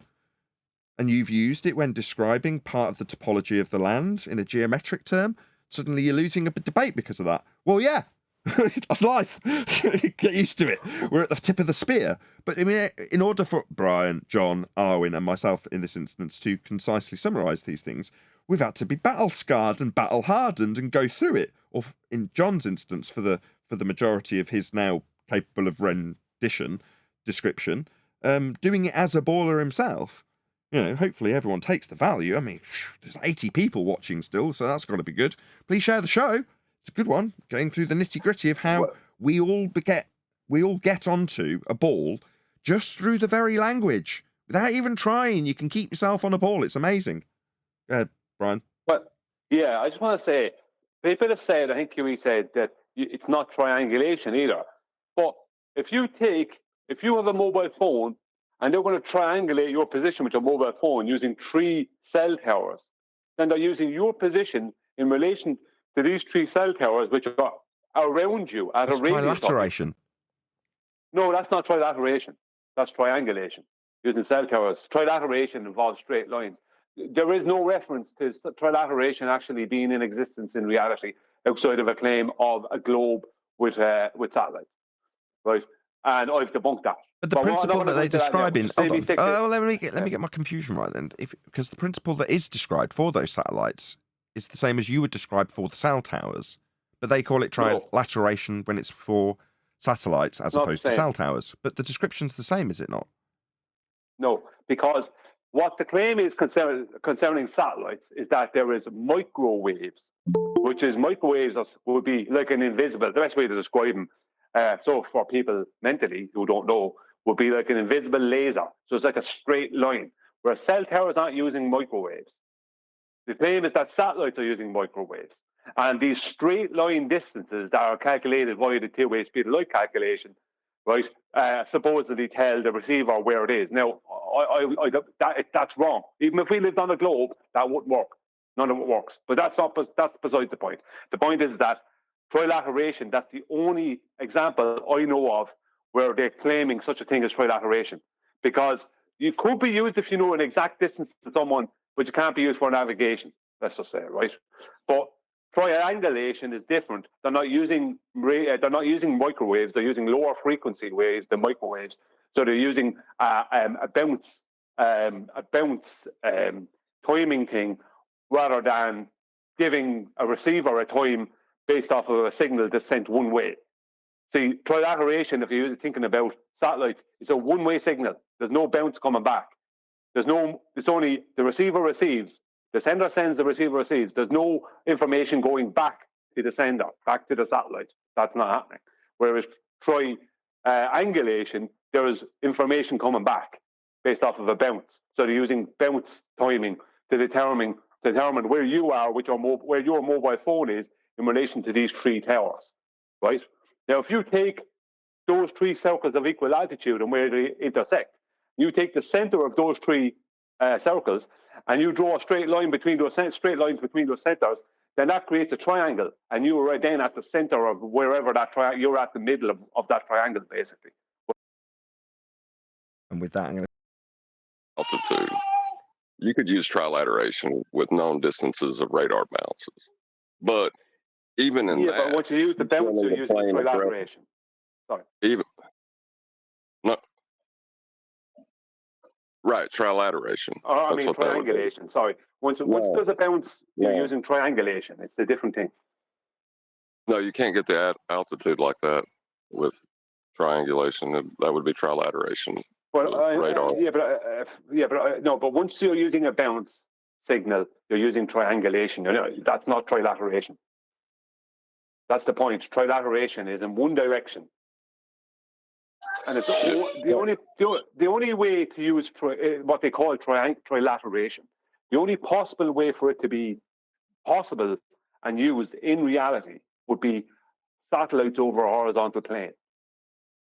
That would be the only way, because you then need to use, and even at that, I don't think it's possible, because you need 2 angles, whereas you're only getting one angle, which is the angle to where the satellite is in the sky. Do you know what I mean? You need 2 angles to calculate that triangle. But you're using radar and using that to fix the altitude over a flat plane. That would be trilateration because you're using known distances. I mean, not really, no, because even what I said there is going outside the bounds of.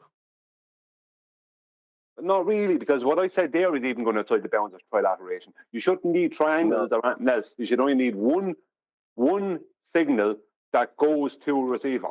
There's no bounce back. There's none of that, and that's what trilateration actually is. Well, that's the line you would draw afterwards. The bounce back would give you the distance of the line you would use to establish its altitude over the flat plane. But that's not how trilateration is claimed to work. It's claimed to be the signal sends the information to the receiver.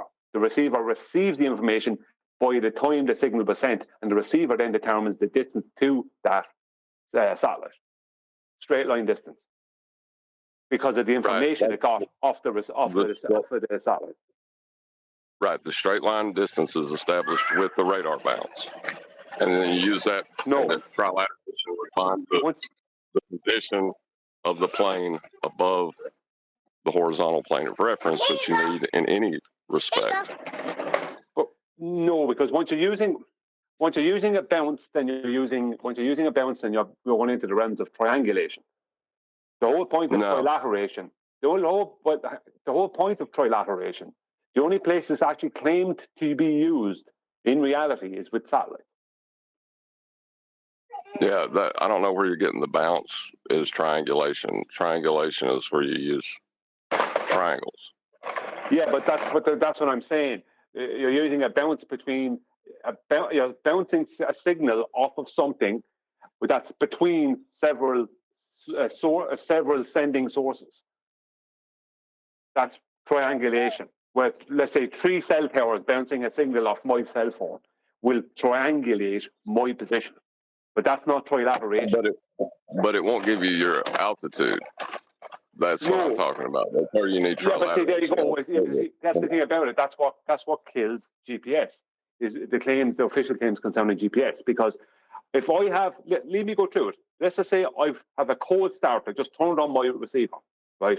I'm in the mountains somewhere, right? The last time I had my receiver on, I was in a different country. I turn it on, and the receiver has to gain its location. According to official sources, it gains information from 4 satellites. Right? It gains information of where those satellites are in the sky in relation to it. So it's the azimuth, right? Let's just say, and an angle to the satellites. And it gains information about the time the signal was sent, right? So the receiver can determine its distance via the time the signal was sent and the time it's received, can determine its straight line distance to that point in the sky when the signal was sent. But all that gives you is the signal distances to 4 random points in the sky. Right? That will not, even over a horizontal plane, that will not work to give you the receiver its actual location. Because each one of those satellites, let's just use a globe, has a subpoint, which is the point on the surface directly underneath it. Now, the problem is that the receiver needs to know its distance from the subpoints. But that's not going to equal that hypotenuse, or that the length that between them and the satellite, right? What they need is a second angle that they don't have and can't get. So the receiver can't determine its distance from these 4 or more subpoints. So it can't determine where it is. So that whole system falls apart. It doesn't work. It logically is impossible. I don't know about that. But honestly, I mean, it's a non sequitur to my point because you went to satellites. I wasn't claiming satellites and trilateration. Yeah, but you're talking about trilateration. Yeah, but you were talking about trilateration.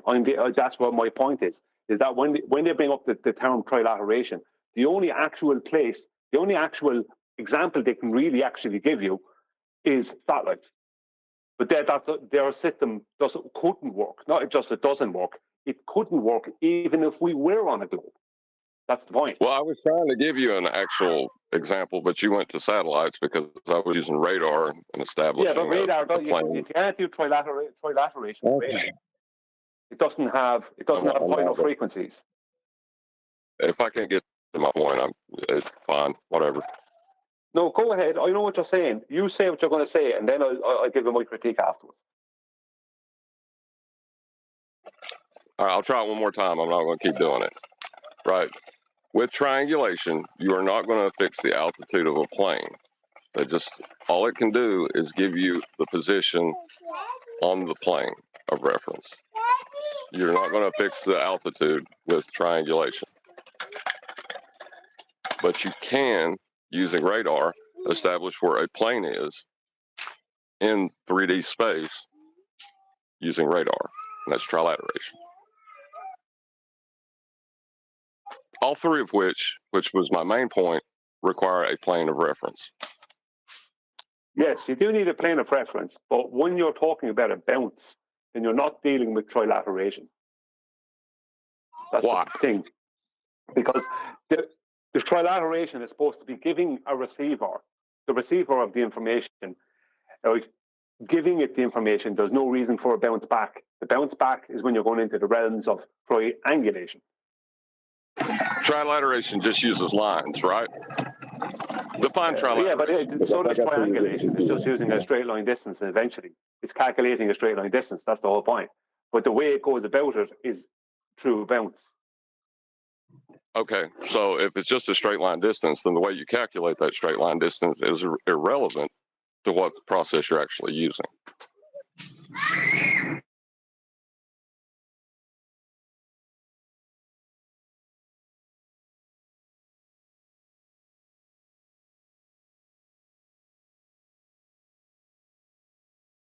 Alrighty then.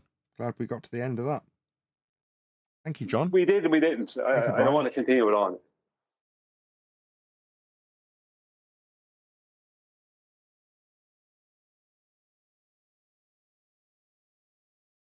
Yeah, but the main point I was wanting to make, though, is all three of the descriptions of triangulation, trilateration, and celestial navigation, plane of reference.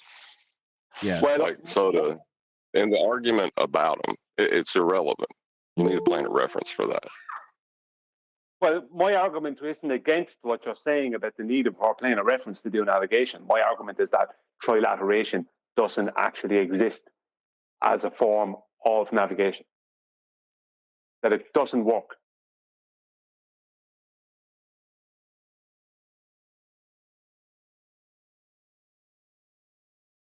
I can find triangulation, lots of that, but I can't find trilateration because the only reference I can get for trilateration is satellites. And as I said, logically, even if we lived on a globe, how they claim satellites work and GPS works via satellites couldn't work. It wouldn't work.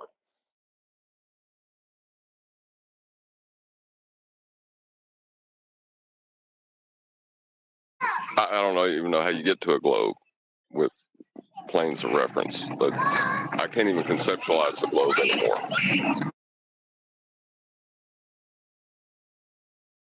And you sound like you're in a nursery school or something. There's so many kids there.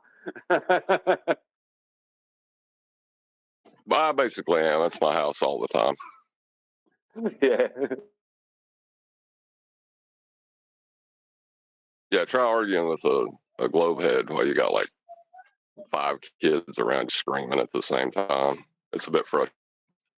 I'll tell you, I wouldn't be able to do it. Well, it's helped me with patience, because my kids listen better than they do. So, Yeah, I understand what you mean. Yeah.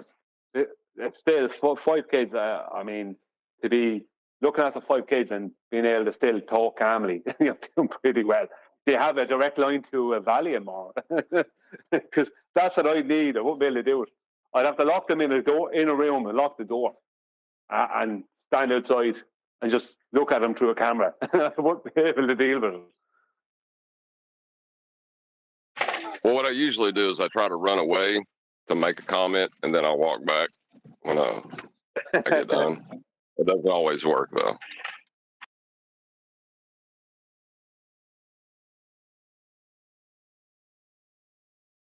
How's your computer doing, Nathan? Yeah, good. I had to mess around with it all weekend, of course, but It's good. I messed around with it for a couple of hours, so that's good. Do you want to go back and do more on the video, Nathan? Because we've only got started on it. Yeah, we can do in a minute. I'm just making a thumbnail in a minute for the show. Got a Lamborghini in it, so I'm concentrating.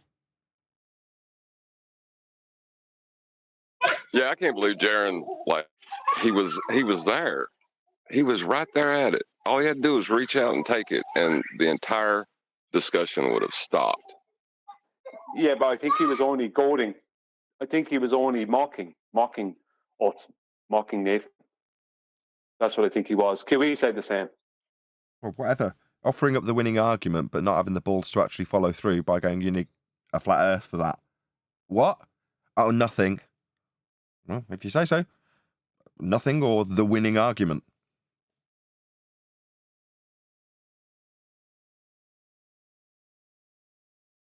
Yeah, like it doesn't you know, if you know what their claims are going to be, they're always going to utilize it. They have to. You know, all you got to do is point it out. You know, Also, like he just did. Like what? Also telling. I don't know. You know what it tells me? Frustrating. It tells me Jaren watches the show. That's what it tells me.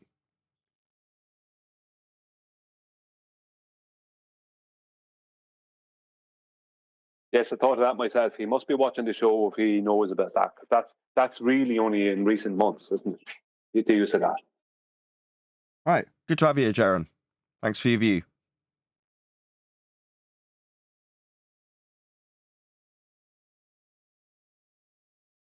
Well, he said that it was people in his comments pointing out that he's not exposing that they're using a plane of reference, and that he was getting sick and tired of people saying it. Was in reference to that?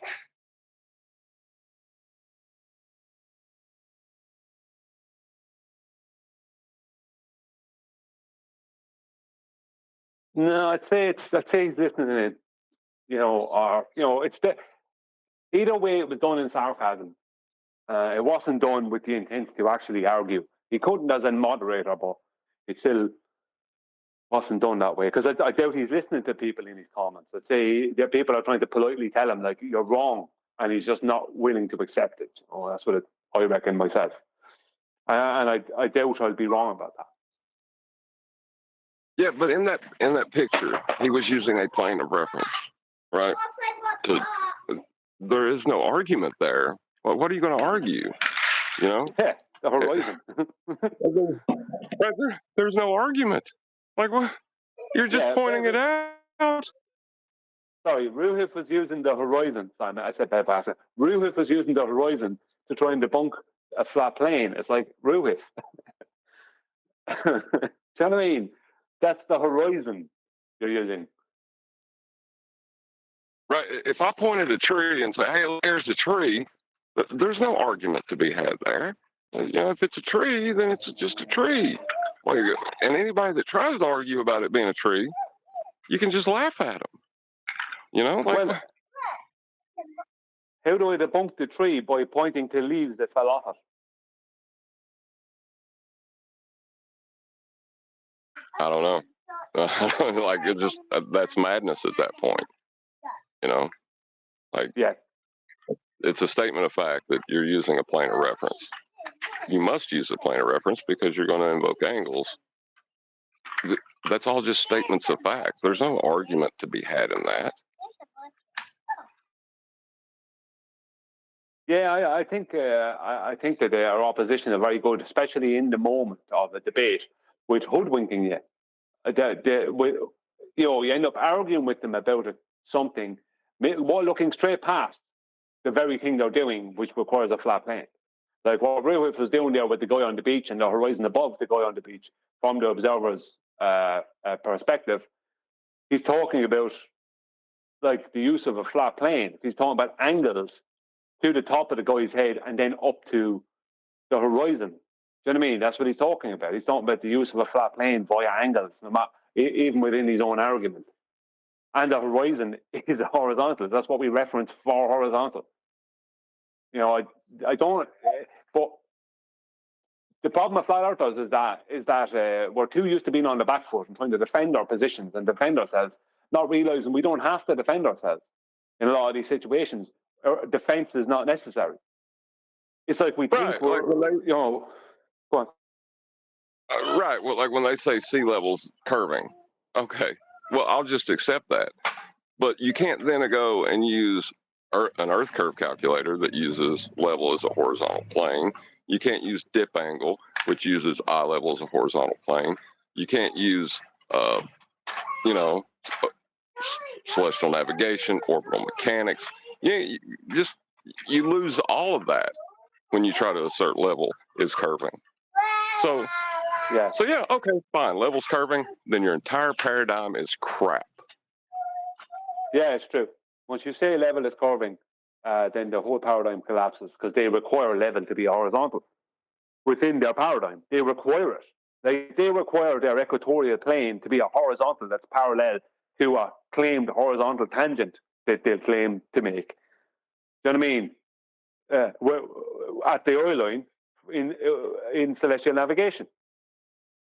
Do you know what I mean? This is what they'll do. So they'll claim the line at the oil line is a tangent that they're taking their angle from, and then that tangent plane is paralleled by an equatorial plane to the center of their globe, where there'll be another angle from. So if they're claiming level is curved, then that goes out the window. Exactly, because your eye level's curving now. Okay, well, we can't get an angle from that to match to the equatorial plane. We're done. We're done here. I'm a thumbnail. Well, I do remember. You say something, Abe? Like my thumbnail. Ooh, in Master B. Oh, I'll have a look. 1 second. Roofy standing next to a Lamborghini with a glum face, and Jaren from the corner with quote marks saying you will need a flat earth for that.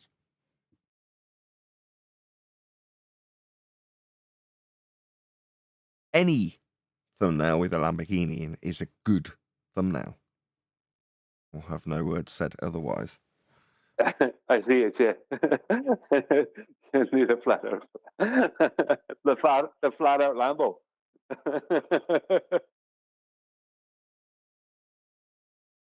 I would have liked to have heard Ruhit's response, though, for him using a flat plane to get his angles. Well, yeah, what you mean is you would have preferred if Jaren was the one behind the wheel of the Lamborghini and literally mid-sentence in the case of this example for Jaren, but he could have waited till an appropriate moment when he finished and then gone, you're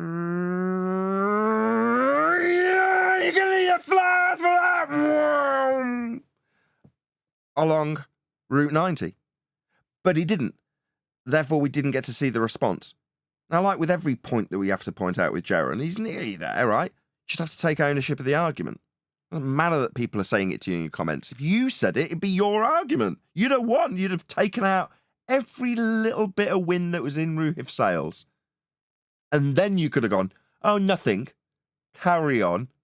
Just, you could have said the exact same words with a slightly different timbre and it would have had a very different meaning.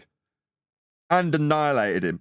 And then let the opponent newbie carry on, having had you destroy every little bit of his discussion, only to step back out of the argument. That would have been effective. That would have been you in the Lamborghini. But for some reason, you've gone, oh, there's a Lamborghini here, with the engine running, with the keys in, with a note on it saying, please drive, Jaren. And what's Jaren done? He's taken the keys out and thrown them over the bridge. What's that? Nothing. Yeah. Make sure I shut off this engine. Fucking noisy exhaust. That's what Jaren's done. Okay, he's seen the Lamborghini. He's read on the note. It says on it, you're going to need a flat earth for that. This car is yours to use. Quick, tear down the note, turn off the engine. Nothing, Ruhif, nothing. It wasn't the sound of a V10. Well, I would see more of I would like more of an analogy where Jaren is walking through a shopping mall and a load of people come up to him, a reporter, and a load of people with balloons and confetti and all this kind of stuff, and congratulations, and you've won the Lamborghini. And he just goes, nah, and walks on. I was thinking it was like Ruhif sitting there claiming dogs don't exist, and Jaren's in the middle of a kennel telling the dogs to shut up and asking him to continue, you know? Yes, that's the best one so far. Exactly. Look at my graph with a flat plane. Here's how I get the angles from the flat plane. Enter Jaren. You're going to need a flat plane for that. What's that, Jaren? Says Roofy. Nothing akin to. Dogs don't exist. There are no dogs. Woof, woof, woof, woof. What's that, Jaren? Shh, shh, shh. Nothing.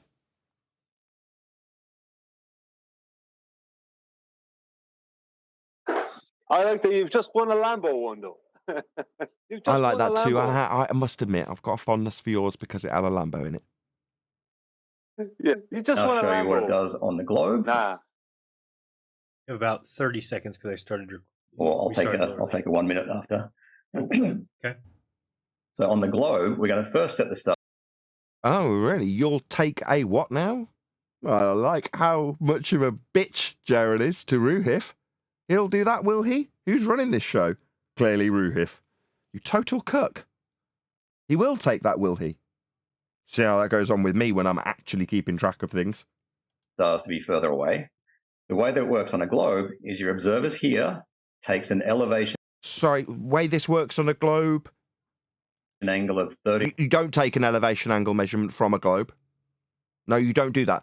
You see, the angle would be this line meeting this line. That's not a friggin' angle. What, are you nuts? Are you stupid? You geometrically illiterate? Do you not know what a basic bloody description of an angle is, Roofy? What is your malfunction? Let's just hear that statement again so I can berate you. Okay. So on the globe, we're going to first set the stars to be further away. The way that it works on a globe is your observers here takes an elevation angle of 30 degrees. No, he doesn't. You are fundamentally idiotic, Roofy. No, he doesn't. Because there is no acquisition of an angle from this curved surface, my friend. No. He does not do that. You are either mentally retarded, that would be stupid, or a liar. Now, given that you watch the show and we ask daily how you get an elevation angle measurement from a curved baseline, for you to just say it is a bloody outrage. It is also a testament to why you aren't here, you abject coward. Right, Roofy? So this will definitely not get picked up on by Jaren. It absolutely, without question, will not get picked up on by his flat earth believing opponents. But it gets picked up on here, doesn't it, Jaren? Doesn't it, Roofy? Doesn't it, Nick? Yeah? Your failings are laid out bare here when Roofy tries this lie on for size. Now, it'll fit here, right in on Jaren's show. It just wouldn't fit so comfortably here, would it, Roofy? And that is why you're not here. What's that? It's because I've got a mute button and I shut you down. Yeah? No, definitely not. This is why. So Roofy can tell you that this angle that he just had on screen being measured off a flat plane on a flat graph is now what, a bent line for one of the two straight lines that must meet at a vertex to call it an angle? No, Roofy, you'd get shouted at. That's why you don't want to be here, because your stupidity, actually bullshit lies, would get berated. Wouldn't it, Roofy? We'd make you feel like a tiny little turd. Wouldn't we? Yeah? No, you don't have to be here for me to do that anyway. Because you're on Jaren's putting this little trick down, aren't you? This, Roofy, is not an angle. You are just thick, and we would be pointing that out here live or otherwise, you dumbass. No, it's not. Again, that's a co-altitude or a zenith angle of No, you'll need a flat earth for those. 60 degrees. You'll need a flat earth for that. We multiply that by What, that flat earth elevation angle measurement that isn't what's on screen when you've got a curved baseline? You'll multiply that non-angle that you didn't measure off a curve. You just said this is how it works. On a no, it doesn't. This is not working. Because what you're describing in respect to the angle that you formerly had on a flat plane, only to say that don't work, well, this isn't an angle anymore, Roofy. So this doesn't work. You see how we're pointing out how your religion fails, Roofy? And how your religion relies on a flat earth? This must be very painful for you. Very painful indeed. Are your sleep patterns working out for you, Roofy? Sleep well? I do. Everyone on the panel at this particular moment, how well do you all sleep? Fantastic. I almost can't get up in the morning. Me too. It's a real struggle. I got kids. I sleep like a baby until one of the babies screams. Anybody else? Well, whatever issues I ever have and if I'm sleeping, there's never because of this topic. Me neither. After the show, I never give it much of a thought. I've got to be honest. It doesn't dwell. I don't dwell on it. It never burdens my life in any way, shape, or form. In fact, it's the furthest thing from stress in what is very stress-filled. My life is generally quite stressful. None of it is flat Earth related. In case you hadn't picked up what we're putting down here, Roofy, at the end, we're going to ask you to contemplate how your sleep patterns are and how much you dwell on this stuff. Right? When was your last message to Adam, I asked myself. Anybody else? How else is everyone else sleeping? Yeah, we don't go to sleep like really trying to get that damn anti-flat earther out of our head that is haunting us. If only they weren't in our way, then we would make progress or something. No. No, actually, we have a bit of a chuckle thinking about anti-flat earthers right before we fall asleep. I don't, but you speak for yourself. We do that. But yeah, you speak for yourself. I don't give any anti-flat earthers a second thought throughout the day. Oh, no, that's not true. One got a mention from my wife because one of them was trying to troll her. Or I brought it up. She mentioned that she'd got trolled and just deleted the profile that was trolling her, and then it wasn't a problem anymore. And I was like, oh, okay. That's it. Wow, you have to throw your partner. You have to throw your wife. But that's why she brought it up. So I was discussing something about the show, and she was like, yeah, some of the anti-flat earthers, it's so much on their mind that they go out of their way to find me. I'm like, oh, right, okay. I was like, yeah, that's pretty sad. It's like, yeah, if they can't get to you, they'll try and get somebody in your family, and you're like, this is globe believers and how they behave. They want to go out, dox you, find your family. That's what they want to do. You're like, oh, you need that sleep, don't you? Yeah, the pain relief. You really want us to stop. Oh, bless. It must be so painful to hear me tell you how your claim requires a flat earth, like Roofy's claim needs a flat earth, and Jaren just about recognising it, just hasn't got a big enough set of balls to actually say it and stick to it. But we know, and we do have those balls. That's why we sleep like babies, because we know we're right, and we can prove it easily with your own argument, and how your own argument needs a flat earth like this does on screen now. Absolutely, without question, requires the flat earth that was disclaimed by Roofy when he measured the angle. Now he hasn't got an angle on screen. He's got a straight line meeting a curved one. That's not an angle. But like I say, Roofy's either just a deceitful shit or completely moronic. I mean, pick you on. There's only one of those two choices. It can't be a third because this isn't an angle. It's just that simple. Well, the jumper... Oh, sorry. Well, quickly, just the jumper that he's wearing, the big comfortable, loose-fitting jumper that Roofy is wearing over on Jaren, that same jumper over here would be restricting his breathing and blood flow. Wouldn't it? If you didn't want to see it like that, it wouldn't be anyway comfortable. It'd be itchy and it'd be too hot. Everything it'd be not comfortable about it. Sorry, Arwen. Yeah. No, I was just actually going to change the subject slightly. Don't know if you guys are going to go with it, but did anybody watch the video that I posted about NASA's giant metal balls? We're actually reviewing the video with Riwif and the guy Nick. Arwen does not care. Dude, that's not what. That is not the question he asked you, Brian. I know, yeah. Right. So we're sorry. I didn't know we were still reviewing it. Sorry. Now I'm. See, Brian, what you've caused. Yeah, putting me between a rock and a hard place now, haven't you? Damn you! Right. Yesterday, last show, I was like, no, we're in the after show now. We'll wait. We'll do it live so you can see it. Now, Arwen doesn't even know where we are. He's come back from his coffee. We're still covering stuff. He's all confused. This is your fault, Brian. Literally correct. Yes. Bloody foreigners. Hey, Nathan, just real quick, did you hear what me and Brian were talking about with horizontal boundary layers in the pre-show? Yes. Okay, because he's trying to assert level is curved in that depiction of a non-angle, right? He's trying to say the surface level is curving. Yes. Well, when he responds to how do you have gas pressure without a container, and he says, well, there's a density gradient that starts at sea level and is made up of horizontal boundary layers or vertical boundary layers of horizontal layers. He can't do that and say level is curving.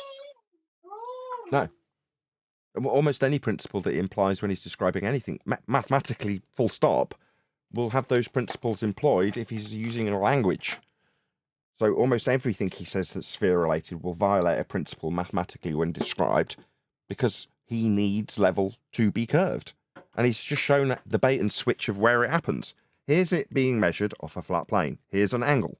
Here's the angle we measure. It fails on a flat Earth because we don't get the height of the stars. Moving on. Here's a angle. It isn't really. Here's how it works on a globe. What? Well, I've actually heard them claim that 2 different levels on bed. It wasn't recent, it was some time back, but they were claiming there's 2 different levels. There's the level that's created with a spirit level, like with a bubble sextant. Something they were claiming was creating a curve prior to the sextant argument. And then there's level that's equidistant with the center of their globe. So they're claiming 2 separate levels, just so you know. They're not just holding it to one. Level is different depending on the argument for them. Okay, so they've spotted out that they have an equivocation in play. What do they do about it? They just roll with it. Just roll with it. Right. Anyway, let's save the rest of this video for tomorrow, because the reactions are too good to not have live. Okay. We're discussing stuff happily. But there's still loads on the video. Say again? There's still loads on the video. Okay. There is. You want a bit more, Brian? Well, I'm just saying what will happen. Well, I don't mind talking, but I'm just saying that gives us a point, a focal point. You're not going to wait. We don't have a focal point without a video. I mean, I can play a bit more if you want. 60 to get 3,600 nautical miles, which is the equivalent of 4,142 statute miles.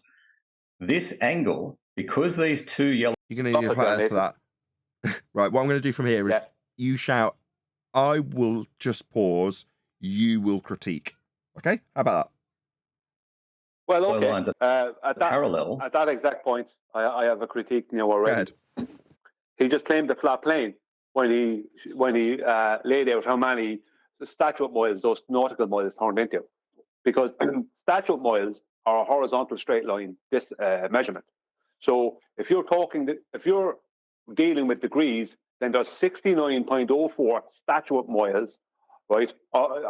Distance of 69.04 of a statute mile distance will change your angle by 1 degree, right? Whether it be closer or further from a celestial body, it changes it by 1 degree. That's 69.04 horizontal distances all meeting end to end, making one horizontal. Well, how they did that with Polaris is they determined how many statute miles would give them 1 degree of change, and then they divided that by 60. Now, whatever they did with Stadia before, it's the same thing. They would have had to work off a Stadia first and turn that into nautical miles. But the nautical mile, right, that we know of today, that's based off of statute miles, that is 1.1508 statute miles. That's 1.1508 of a horizontal distance. That's what it is. So when they're claiming 60 nautical miles proves a globe or something to do with the globe, that means they are completely forgetting or just simply don't understand the origins of it. It starts with actual real world measurements, which are statute miles. And so 60 nautical miles is 69.04 horizontal distances all meeting end to end. So it's a flat earth proof.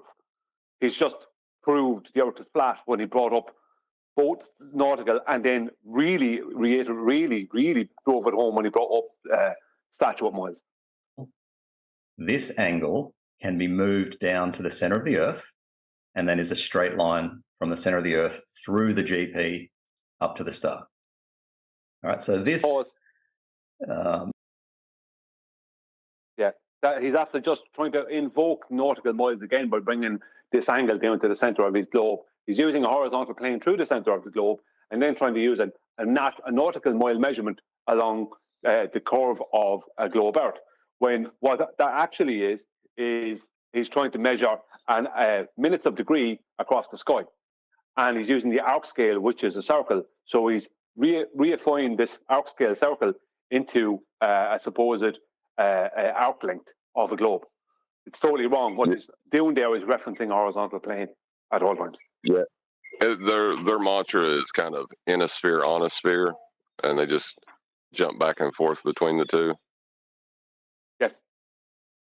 This ratio of 60 nautical miles per degree only holds if the Earth is a globe and... Nobody? Don't exist. Well, I was going to say degree that can only be measured on a flat plane. Exactly, Nathan.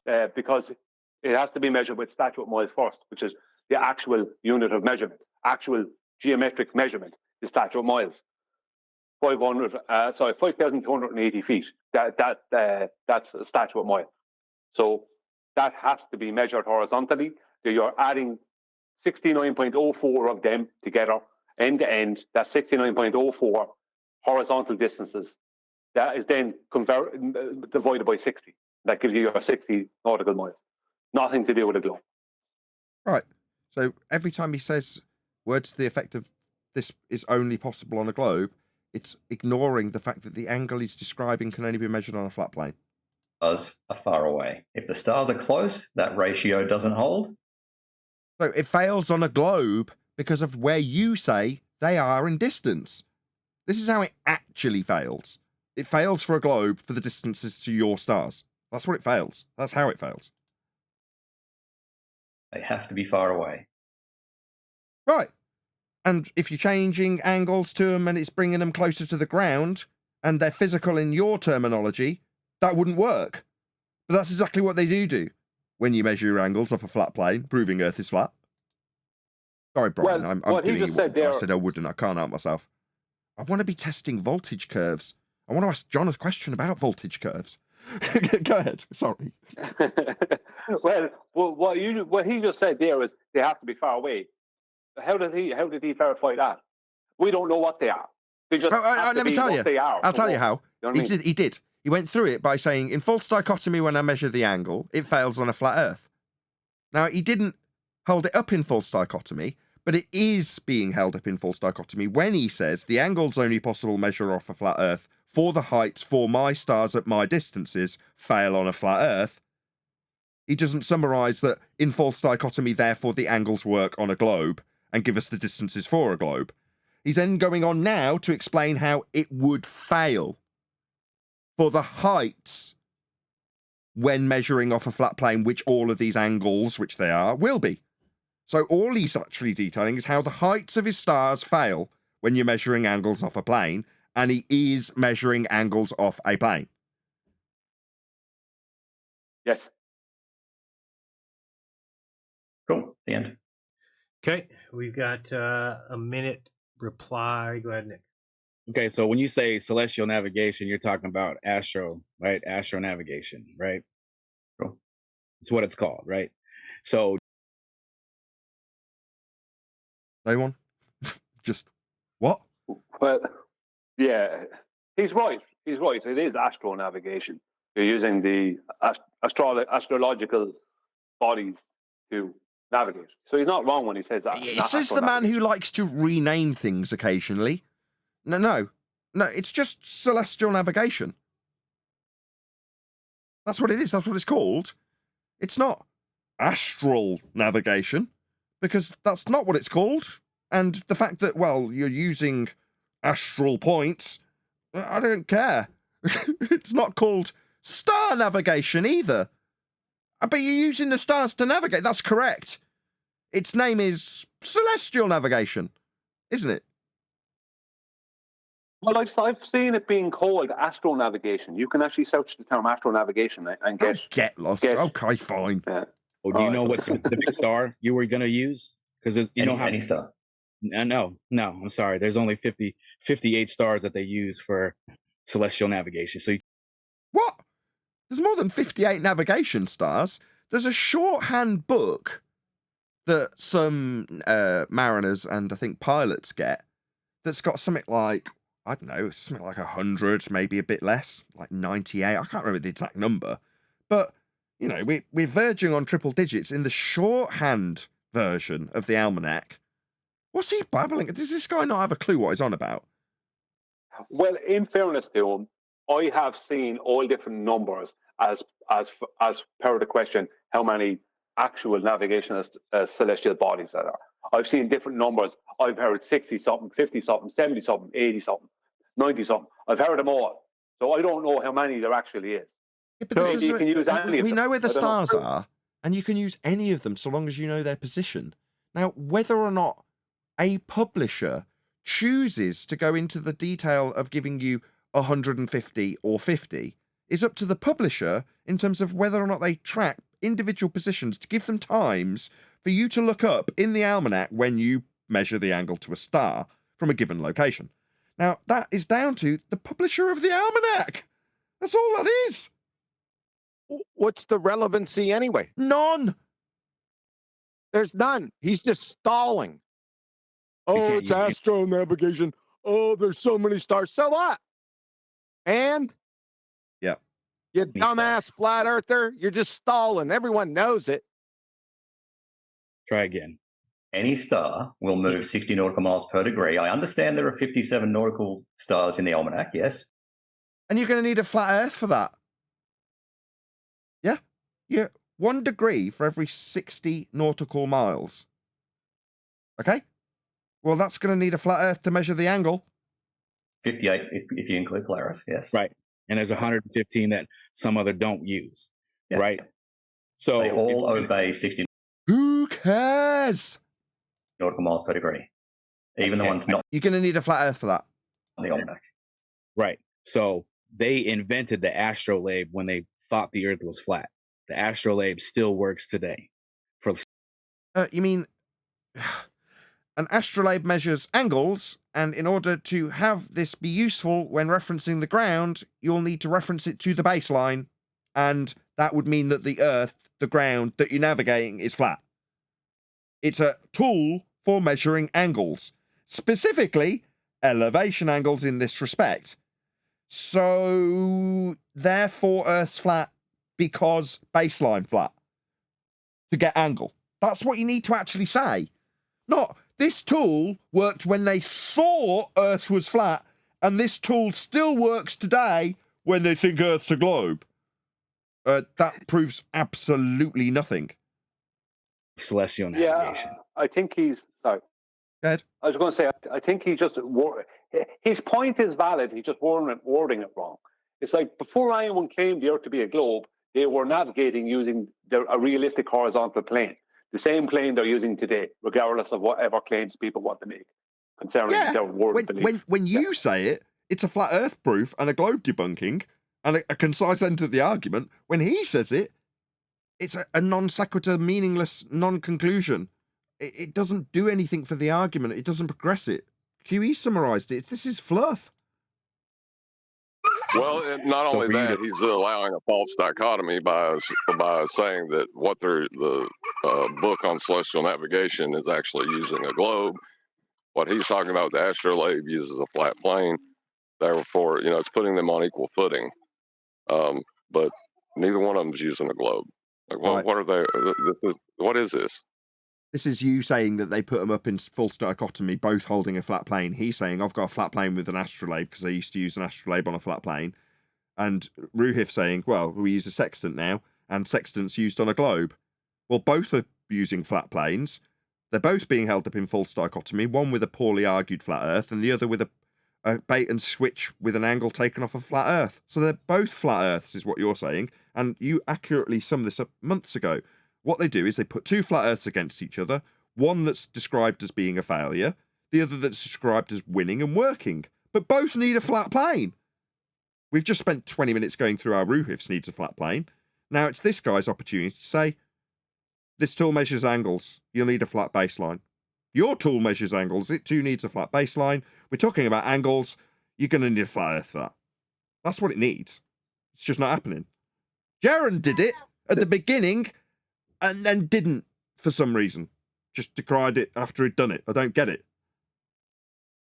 Well, they're arguing over which one of the tools that they're using in their arguments measures the Earth more flat. Okay, really? Yeah, basically. Which one of these two flat Earth measuring tools measuring a flat Earth is going to prove a globe today? Just claim that you need to use all this trigonometry and multiply by 60 nautical miles, whatever. It still works on a flat Earth. That's true. Yeah. It's not true. He's not using trigonometry. What you actually do is you take the angle to the star, and then you minus that angle from 90, and then times that result by 60 to give you the nautical mile distance to the GP of the star. Well, then you can draw a circle around that point with that distance and put it on the map and say, well, I am on some point of that circle. Now, if you're at sea and every bit of that circle's at sea, that's not very useful. That's why you need to do it again, twice, or potentially a third time, so that there's two intersecting points of those circles when you use a different star. Now, the distance that you've got is because we know where these stars are and how far they are away from the points on the ground where they are or what time. That's what's in the almanac. But the maths that you did poorly with, minus from 90 times by 60, is to give you the nautical mile distance to the GP of the star at its ground position. Mentioning anything to do with the height along that process? Oh, no, my bad. The little straw man that Roofy used didn't get caught. He said it failed because it doesn't give you the height of the friggin' star. What? Well, number one, it only works because we're taking angles from a flat baseline, and it's not working to give us heights of stars. It's GP positions, so we can save our life by finding out where the hell we are. That's what it does. But this fundamental principle of minusing the angle that you measure from 90, yeah, but that's because you've got a co-angle. It's in a box. Yeah? All four edges of that, all four corners are 90. So then you can times that by 60 to give you your nautical mile distance to the GP.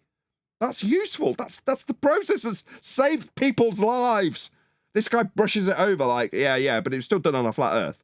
Why was it done on a flat Earth? What part of it's requiring a flat Earth? Well, the bit that Jaren just went, you'll need a flat Earth for that, when Roofy started measuring angles off a flat Earth for his description, when saying how it's actually a flat Earth description that fails to give you heights of stars.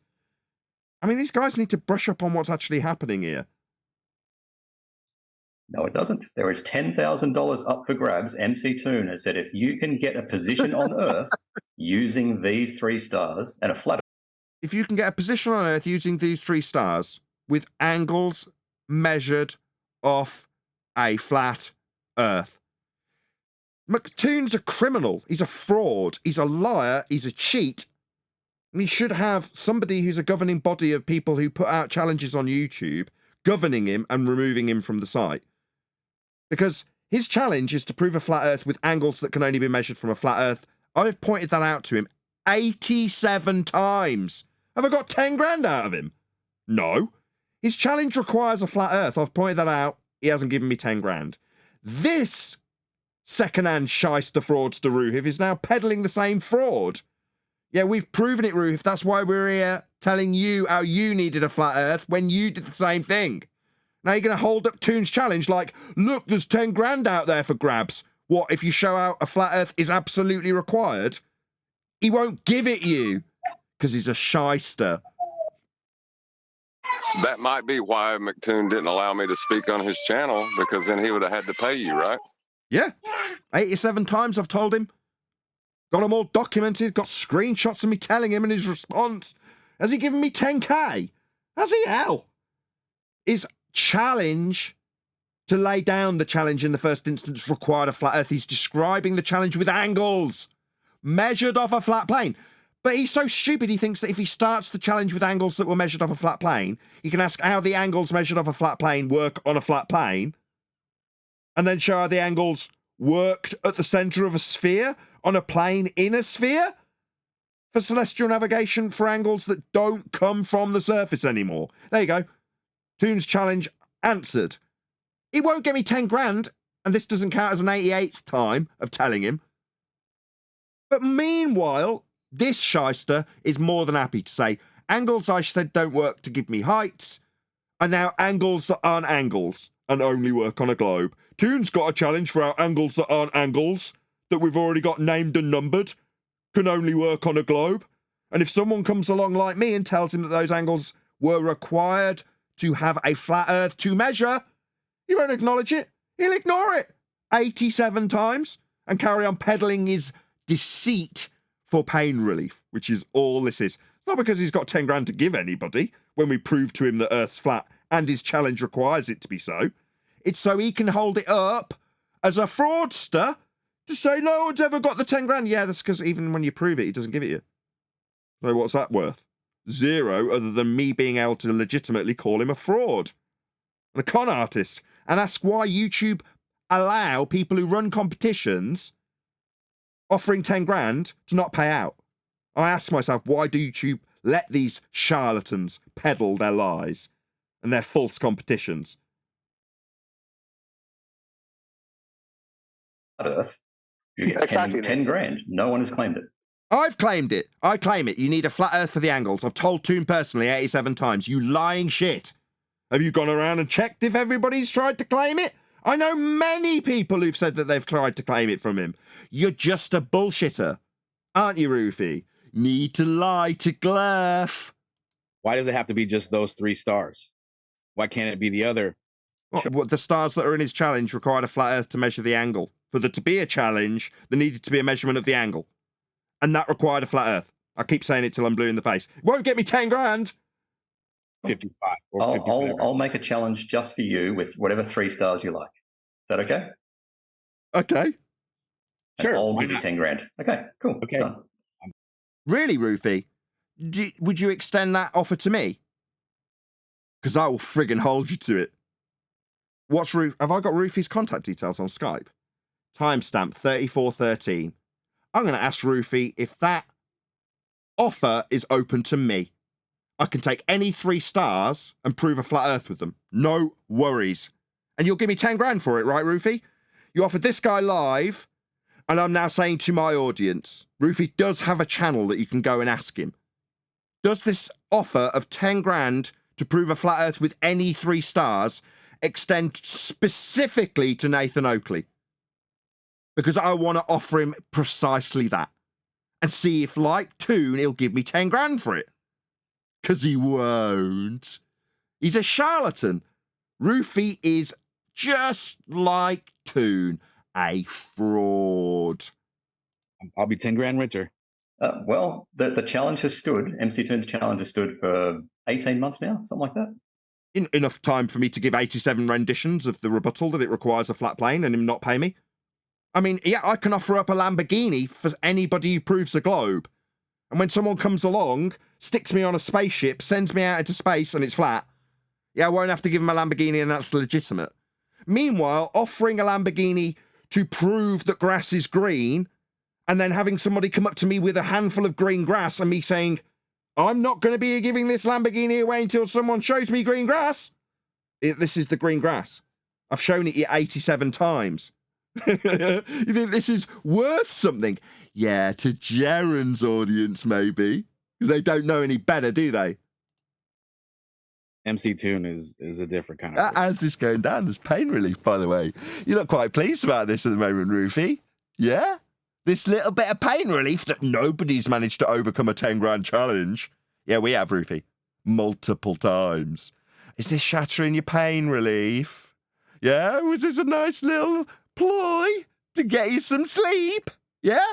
Nobody's answered the challenge, therefore Earth's a globe. Bottom of the barrel. It goes over on Jaren's, though. Yeah, bottom of the barrel's worthy.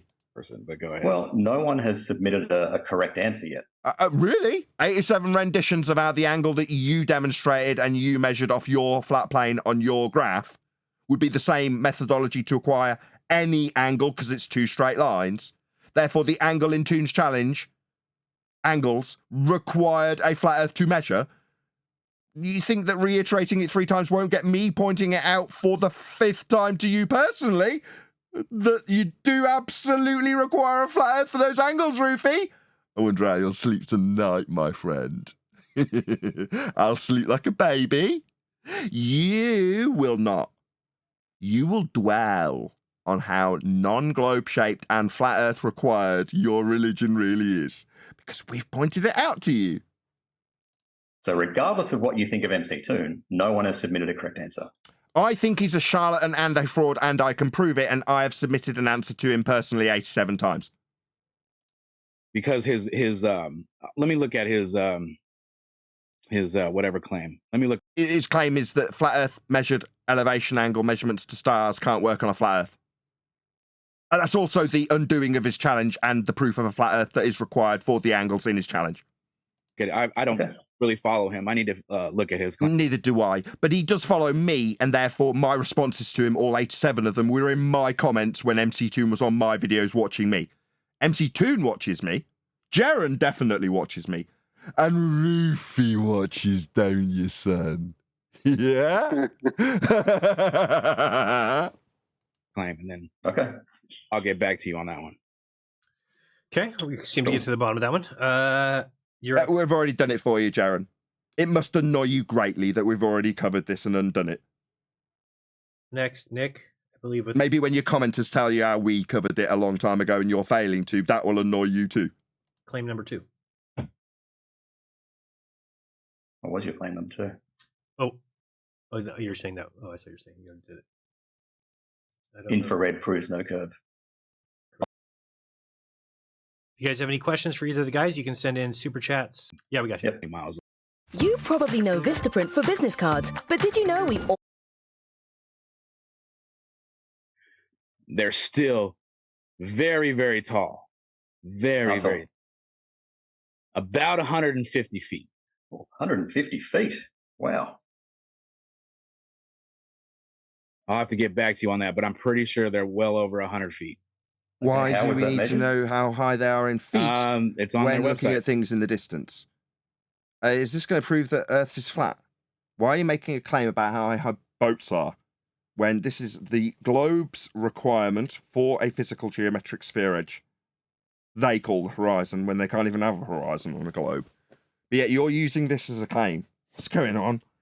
You don't need the horizon as a flat earther. What are you doing? You certainly need not claim what boats or buildings will be doing in a feet value.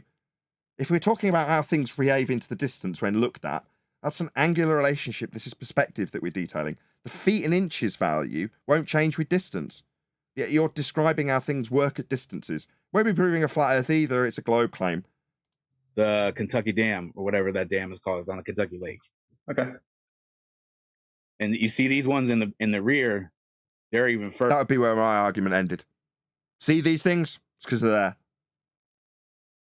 That's it. That's the end of the argument. In fact, it's not an argument. It's a statement of fact. We do see them where they are there. It's then upon, him to start arguing how it's not there or refracted or whatever he's going to claim with respect to a geometric horizon. How is this useful to a flat earther? Further.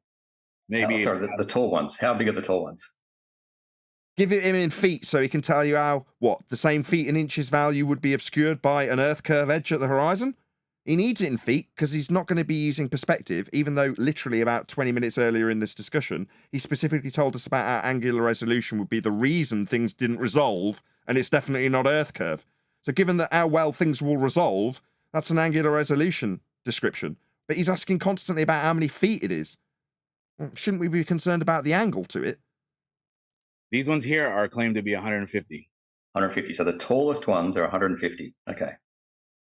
That with the 8 inches. Sorry, are you writing these numbers down so you can run it through the Earth that's flat differential calculation between eye level and surface level, Roofy? Because when you run those maths, they're labelled begging the question, proof of nothing perspective hijacking Earth curve maths by us. you'll be utilizing a flat surface level to contrast it with the eye level, and then claim that there's a point below surface level that's a physical geometric sphere edge labeled horizon in these maths? No, Roofy, this is very 2015. In fact, you were here while we pulled this apart. Per mile squared, they should not be even visible. And you can. Should they not? So, what are you, a globe believer? Why are you telling him what should or shouldn't be visible at the horizon? You just told us you saw it, it was there, you can see it. But now you're telling us that it shouldn't be there if we believe we're on a sphere? Man, you're doing all the hard work for him. Don't tell us what should or shouldn't be there based on what a globe says will obstruct it.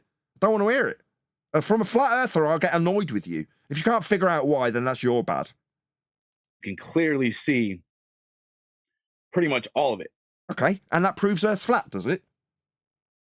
No. All of it. Wow. This is So awesome. Pretty much. Okay. Yep. Did you, like, what's your observer height? Blah, blah, blah. You didn't take anything down? He said 6 feet. Yeah, he did say 6 feet. Right. How much should be obstructed? Right. Sorry, how much should be obstructed if we assume that the Earth is a sphere radius 3959 miles and every distance to horizon can be no more than 1.2 times the square root of the observer's height in feet? That's why you need the height, right? So we can automatically assume that the horizon's a physical geometric sphere edge.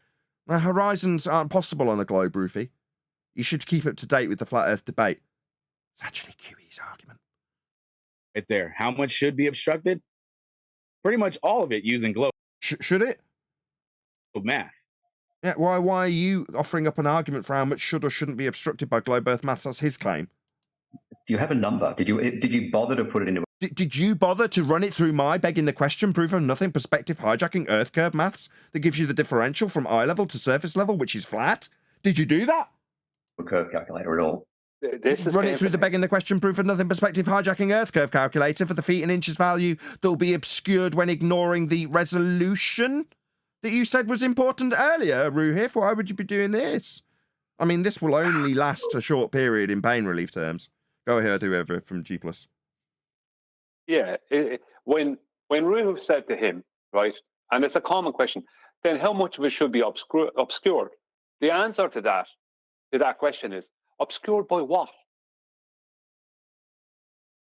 You know, what is it that's supposed to be obscuring it? As then, you know, if you're asking how much should be obscured by what? Then it's up to Ruhif to define what this is.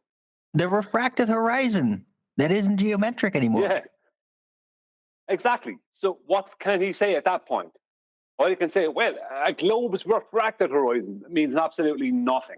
So you're claiming an optical phenomenon. That's what you're claiming. We're looking at an optical phenomenon. I can ask Roofy if he knows he's obviously watching. I'll just clarify. You can maybe answer in the comments. Let us know in the comments, Roofy.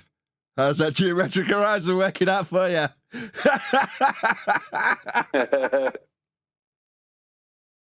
Yeah, 165 feet. 165 feet obstructed. Excellent.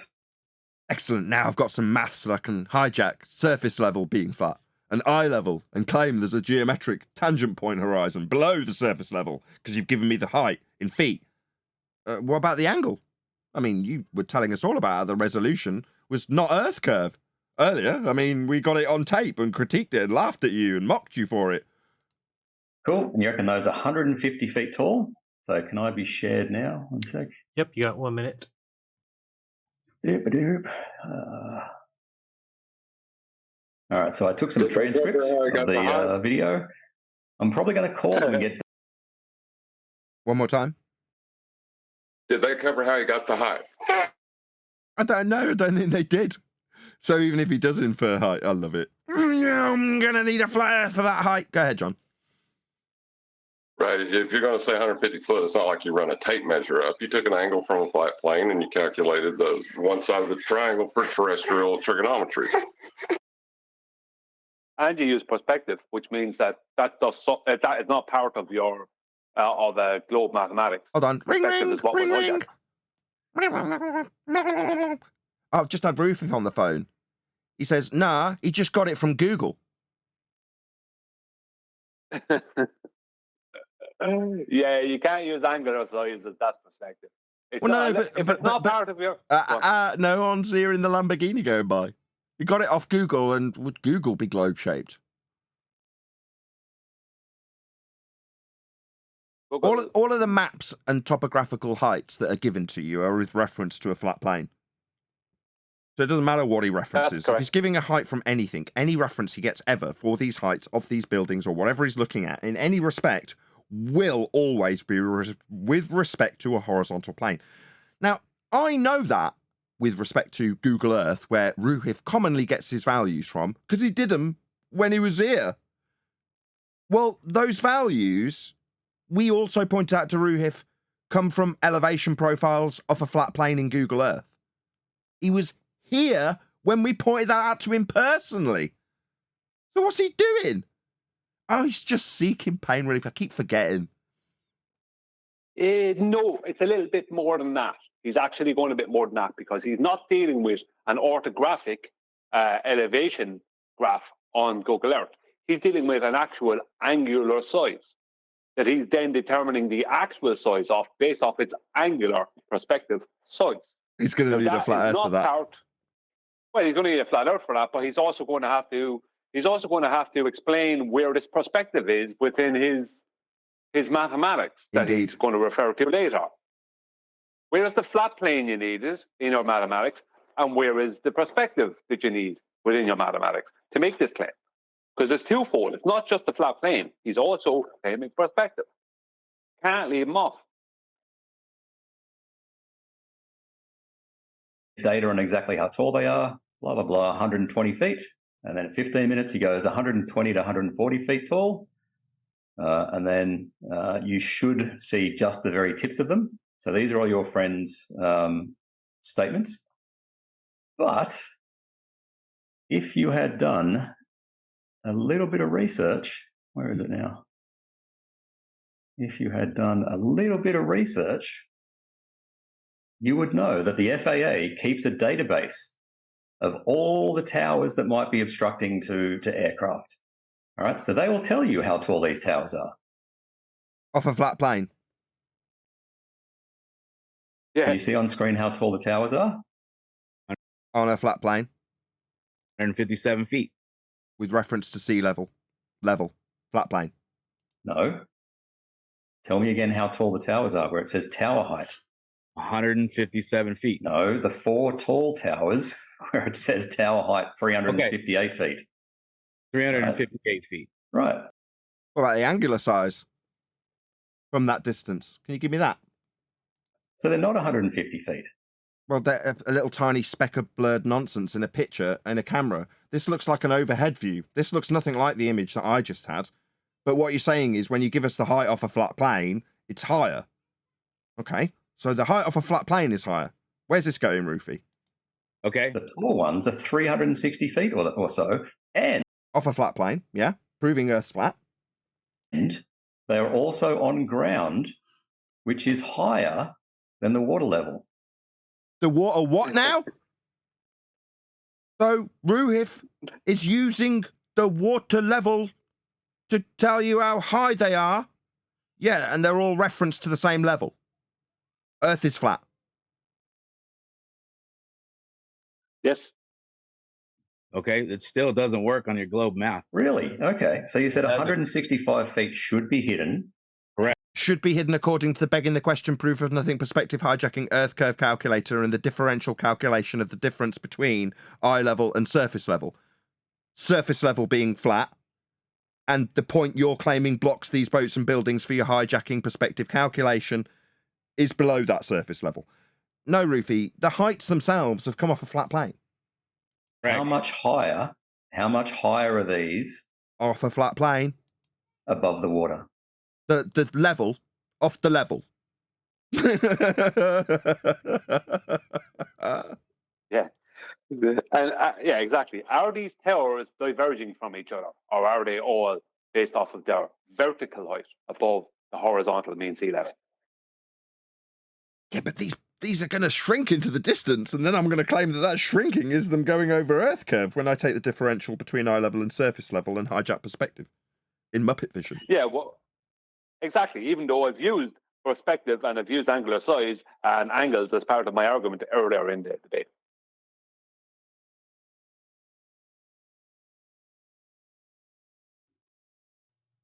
About 400 feet, right? Less than 400 feet, yeah. Right, but only 165 feet should be hidden, right? Right, and you clearly see more than 100. Right, why should it be hidden? Only 165 feet should be hidden by what? Yeah. Should be hidden? What? By what? By begging the question, proof of nothing, perspective hijacking point below surface level labelled horizon, when you can't even have a horizon on a globe, and the heights you're giving to tell us how many feet and inches, not angular, not resolution based like you said earlier, Ruhif, but how much those heights of a flat plane will be obscured when plugged into these maths. That's what should be seen. Oh, definitely not, Ruhif. Do you see how easily we can concisely summarise this garbage? It's amazing, isn't it? 65 feet of it. Oh, really? Please show that. You've already lost, mate. Yeah, like we lost to this crap in 2015.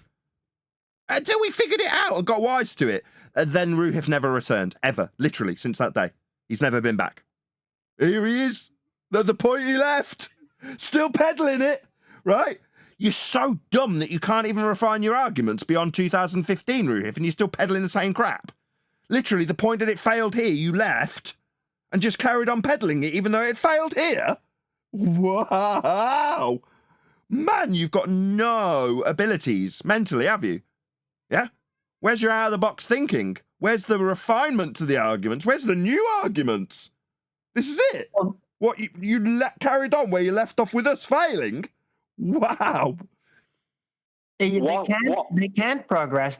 So now the new tactic is confessional debating, and they're all learning about it, right?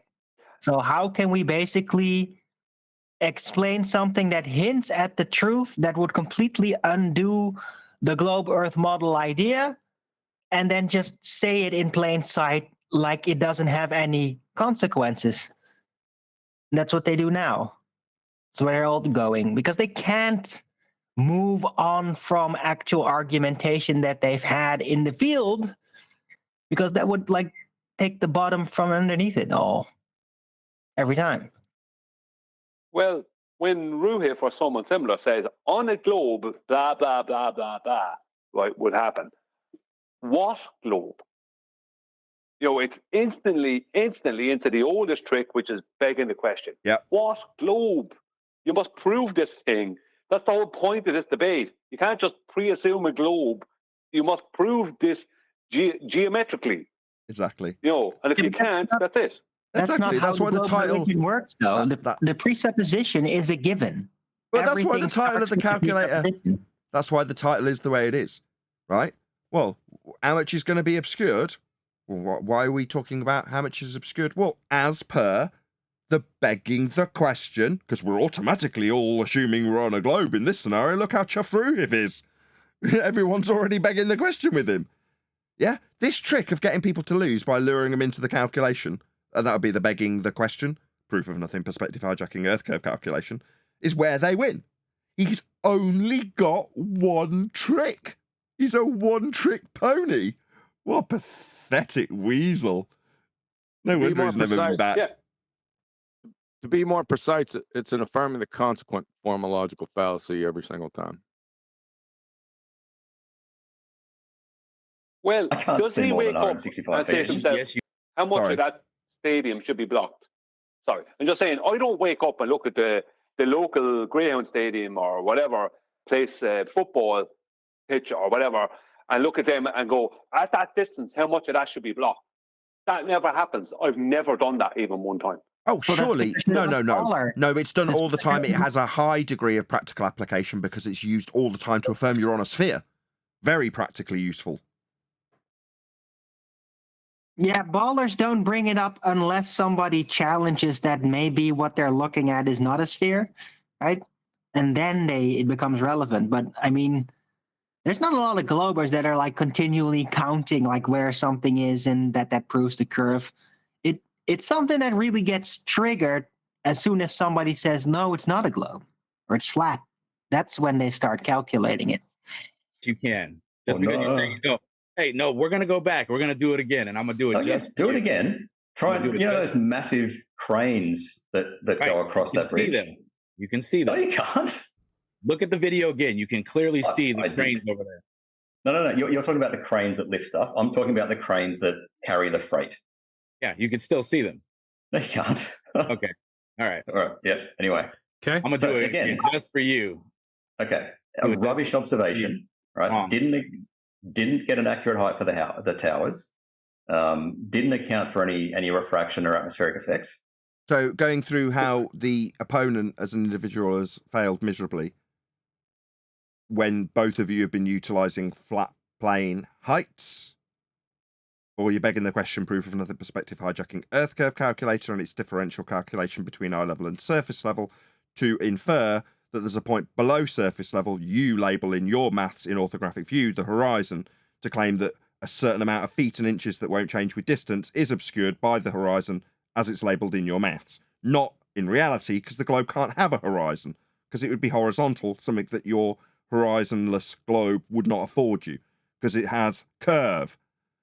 So, in summary, this crap from 2015 can be summarised in one breath. Yeah, rubbish. Nathan, one second before you move on. Yeah. Roofy gave away the whole globe game right there, because what he threw in was you didn't adjust for any refraction or refractive or atmospheric effects. What Roofy is saying there, and this is what they're always at this, and they've been at this since 2015. What they're saying is what we see in a horizontal view is only a refracted position. The real geometric position is somewhere below that. Because right? you can't see the geometric horizon. Yeah, hang on. Let me finish though, Robert.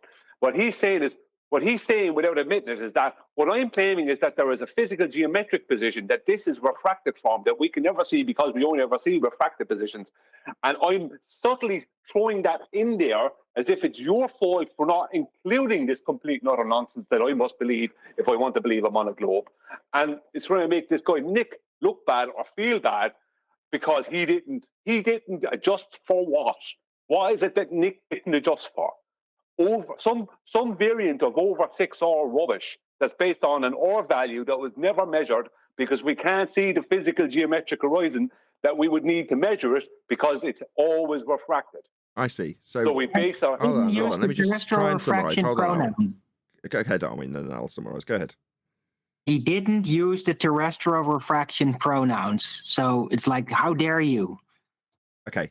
So what Brian's saying is, while they're arguing back and forth, saying, we can see the cranes. No, we can't see the cranes. Yes, we can see the cranes.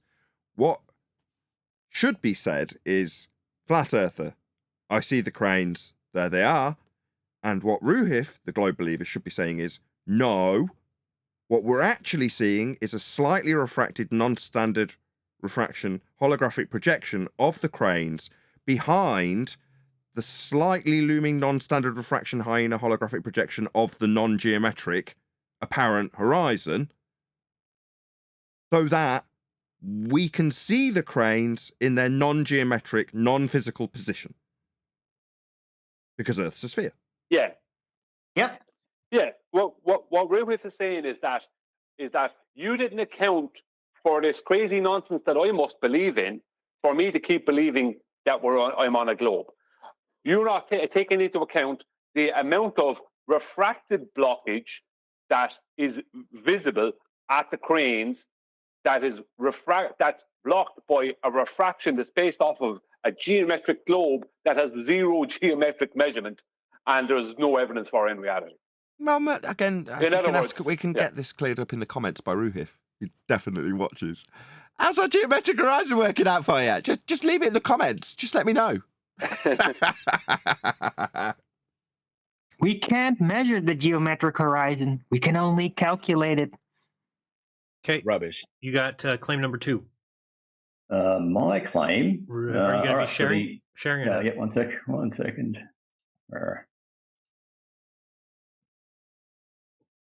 Claim number 2. We are going to pause it there. Okay. Hopefully that's satisfied Brian. 40 minutes in, okay? Excellent. Yeah. So for tomorrow, we're at the 40 minutes exactly, Mark. Okay. That's good. That really makes an after show. You know what I mean? Because sometimes the after show can kind of trail off. You know what I mean? The more sometimes exciting you're right. the after show is. Sorry. I was just going to say I was agreeing with you. Sometimes it's a bit Nathan Light, and yeah. Yes. Well, the more exciting the after show is, the more likely people are to want to become a member, so they get to hear the after shows the same day. Oh, you if the after show is appealing to my mercenary nature, you. Yeah, I am. Yeah, because it's business in a way, isn't it? Yeah, that's what you do. That's your livelihood. People are more likely to want to see what they can't see if what they can't see right now, is very likely really good. Whereas if they just hear me and John and whoever are when chatting away in the after show, they can hear that kind of stuff on Discord. No offense, but they can. Do you know what I mean? Even though our topics might be good sometimes. If there's a focal point in the after show, like on the live show, it's like, I want to be a member so I can hear this later on when Nathan puts it out an hour or two after the show comes out. Right. Yeah, but I would like to contest. Sorry. I was just going to say, we're just pretty unique, folks. Right? With our quality level, even in the common banter, that isn't out there. That's only at Flat Earth debates. Even when we think we're not doing something special, it's still to a level that isn't out there at all. Yes, I agree. But having a focal point, we can do a bit of both in the after show, which sells the after show. Refracted curvature, you're around. No. Oh well. I don't know. I think you get. I get what an audience wants. I was just going to ask him about voltage curves. I know what the audience is excited by. That's not going to help you on memberships. Voltage curves. But actually, now that we're sort of done with this, did anybody look at the video about the giant steel balls? Because it was really interesting. No. Tell us about it.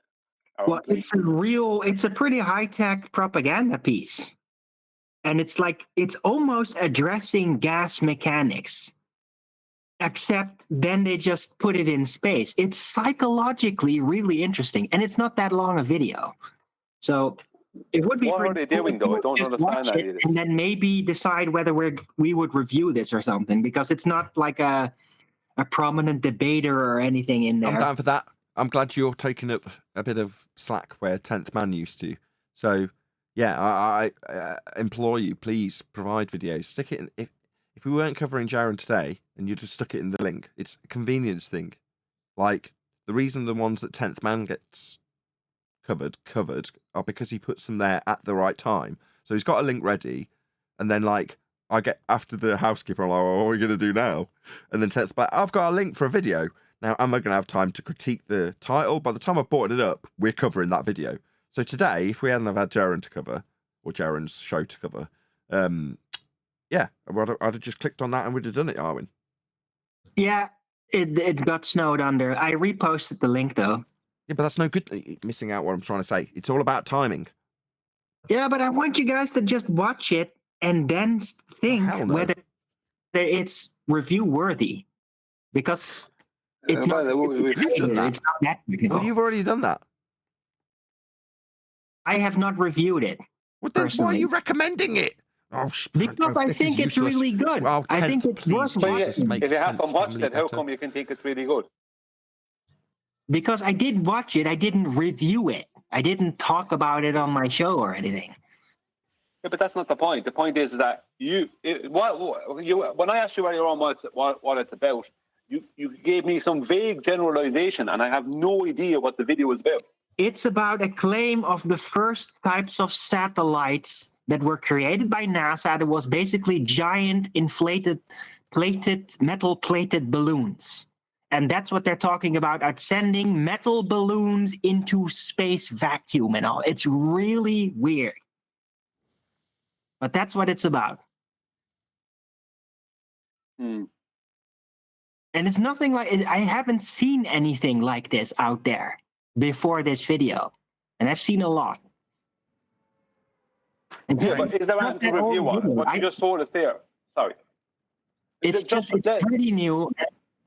Never mind. Yeah, but the point I'm trying to make there, Erwin, is if it's going to be a video for review, then we have to determine what kind of video we can review. We could watch that, and what do we say about it while we're watching it? We have to have there has to be some. We have to give it some critique. If the only critique we can give it is you're going to need, you can't have gas pressure without a container, then we can't give the same critique to the whole of the video. Yeah, but you it's boring for an audience. Point at it at how they're trying to slip it through, how they are really like watering it down and all. It's just psychologically very interesting, and it's not that long a video. So you just watch it in your own time. It's really just a few minutes, and then you can make up your mind like how we would review this. Right? Yeah, but see, look, the problem is, anything from NASA is always so full of nonsense that they've been reviewed and get reviewed all the time by flat earthers on a regular basis.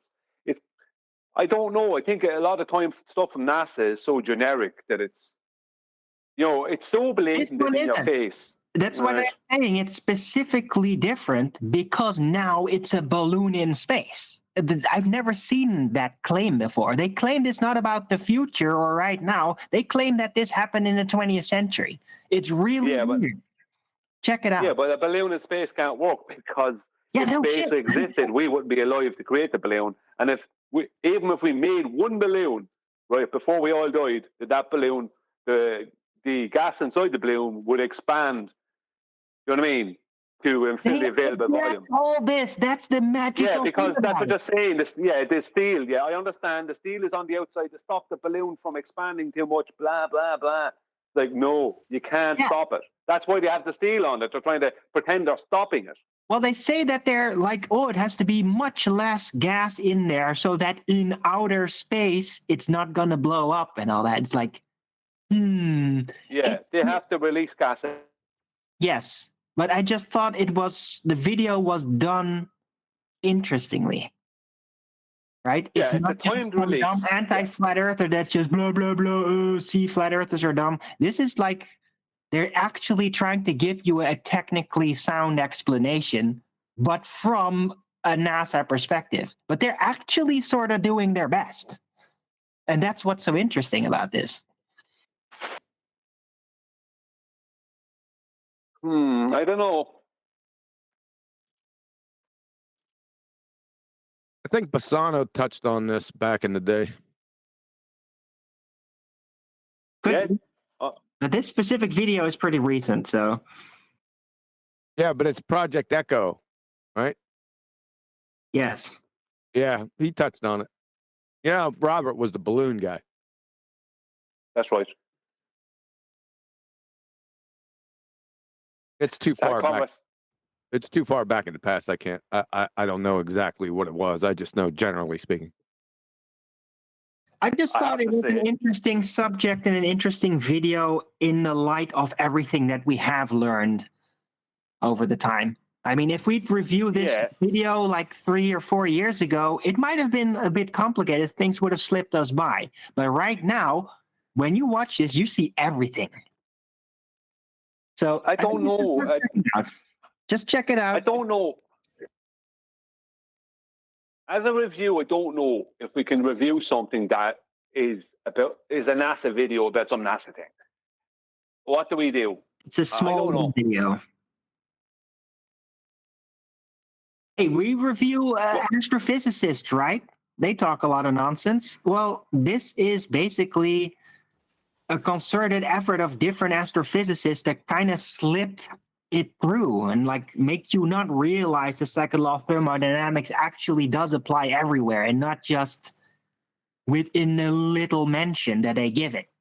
It's because they sort of do mention it. And then they just don't draw out the actual consequence for the idea of outer space. It's fascinating. Just check it out. Well, maybe what would be a good review would be the conversation that Robert Bassano had with that guy in NASA.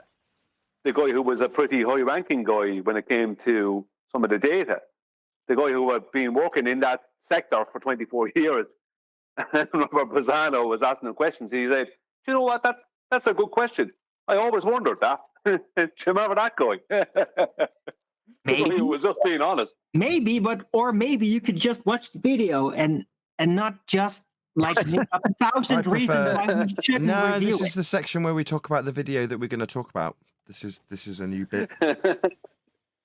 Very popular with the problem is, audience. when you don't have. Sorry, Nate. I was just joking.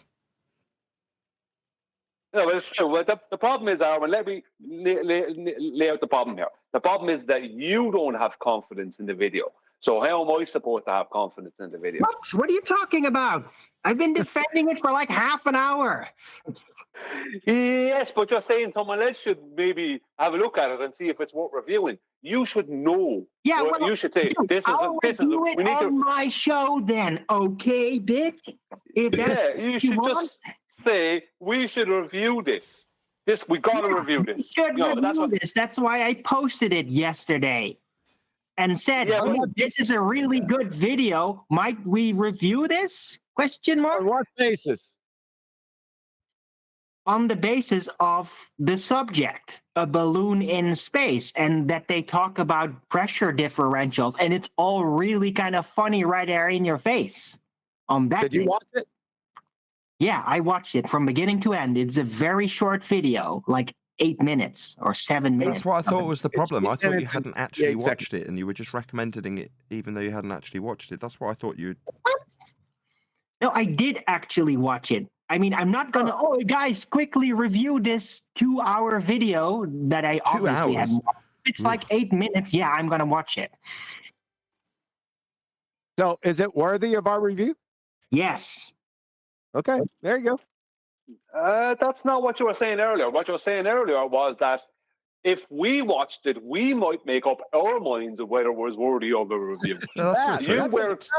Yeah, that's called modesty. Now I end the modesty. Review this right now. It's the best video on the internet. Yeah, we need to review this, or FED goes down. That's your confidence you were looking for, you? Brian. What more can you ask for? That's what we're looking for. Yes, we want commitment. Yeah. I don't need some wishy-washy attitude. Video or FED will be shut down. Okay, is that good enough for you? All right, this is going to represent your ability. You're putting your flag in the ground with this video. Do you understand that? Yeah. Yes.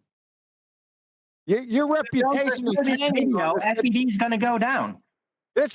Your reputation is hanging on this review of this video.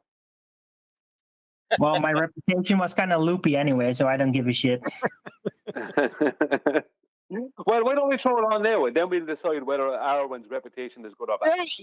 Yeah. Yeah, no. How about no? How about I don't try to spend half an hour trying to convince you that we can do this and then do it afterward when I'm already engaged in other stuff, like trying to assemble this monitor here.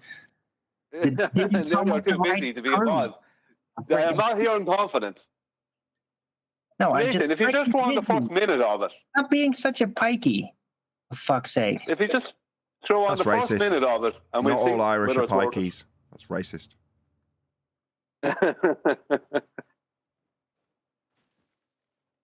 I just watched Snatch yesterday, so. He's not even speaking in Irish. But my friends, I have friends who are. I don't care, Nathan.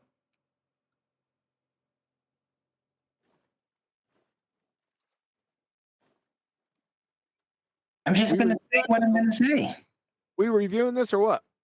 Yeah. I don't know. Are you going to review this? Well, we're trying to get Nathan to play it, and we'll get you then to be involved, and we're going to then decide whether your recommendations in the future are worth taking serious. That's the important thing here. Oh, one thing is for sure, I'm not recommending you incredibly boring videos. Go on from Discord, whoever that was.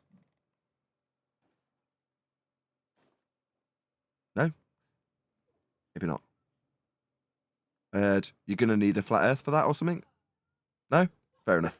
I heard some metallic Jimi Hendrix type of stuff. I'd get the doctor to examine that. I'd have that looked at, yes. Yeah, definitely. So, are we we reviewing? Are we going to go review this to see if it was review worthy? It's going to be in the queue, I think- and should Alwyn post it at the opportune moment when I've not got anything to look at, and I've it's already like, posted it. It's there now. You just have to press play, Nathan. Get it going, and we'll that's not gonna decide very happen. soon whether Arwen no, is then it will trustworthy or require a not. different 12 thumbnail. minutes ago. We'll cover it. We will. We're also going to cover Flatsoids debate that he had yesterday. Have you all watched that? I think we should spend Yeah, at least but 20 Nathan- minutes discussing whether or not you've seen it, whether or not I've seen it, whether I mean, I or not reckon we I'm could have worthy of absolutely- I've seen it. Let's recommending it. not review it. Did you get a private message off Arwen? You got rumpus, Nathan. I didn't hear that. Say that again. What are we reviewing? Whether it was a review worthy? All of the above. I think we should spend at least 20 minutes on that. Well, no, Nathan. The problem is that we don't want to wait until the show actually happens to go review this video. And while we're reviewing it, we'll find out it's not worth reviewing possibly. And where will Arwen be? Out shopping. Yeah, that's what I mean? what's going to happen. So- I know. Yeah, let's be honest. We need to at least put on the first minute or two here now No, and decide whether it's worth a review. I don't think so. I think that's Looking for any excuse not to review it, right? too big a risk.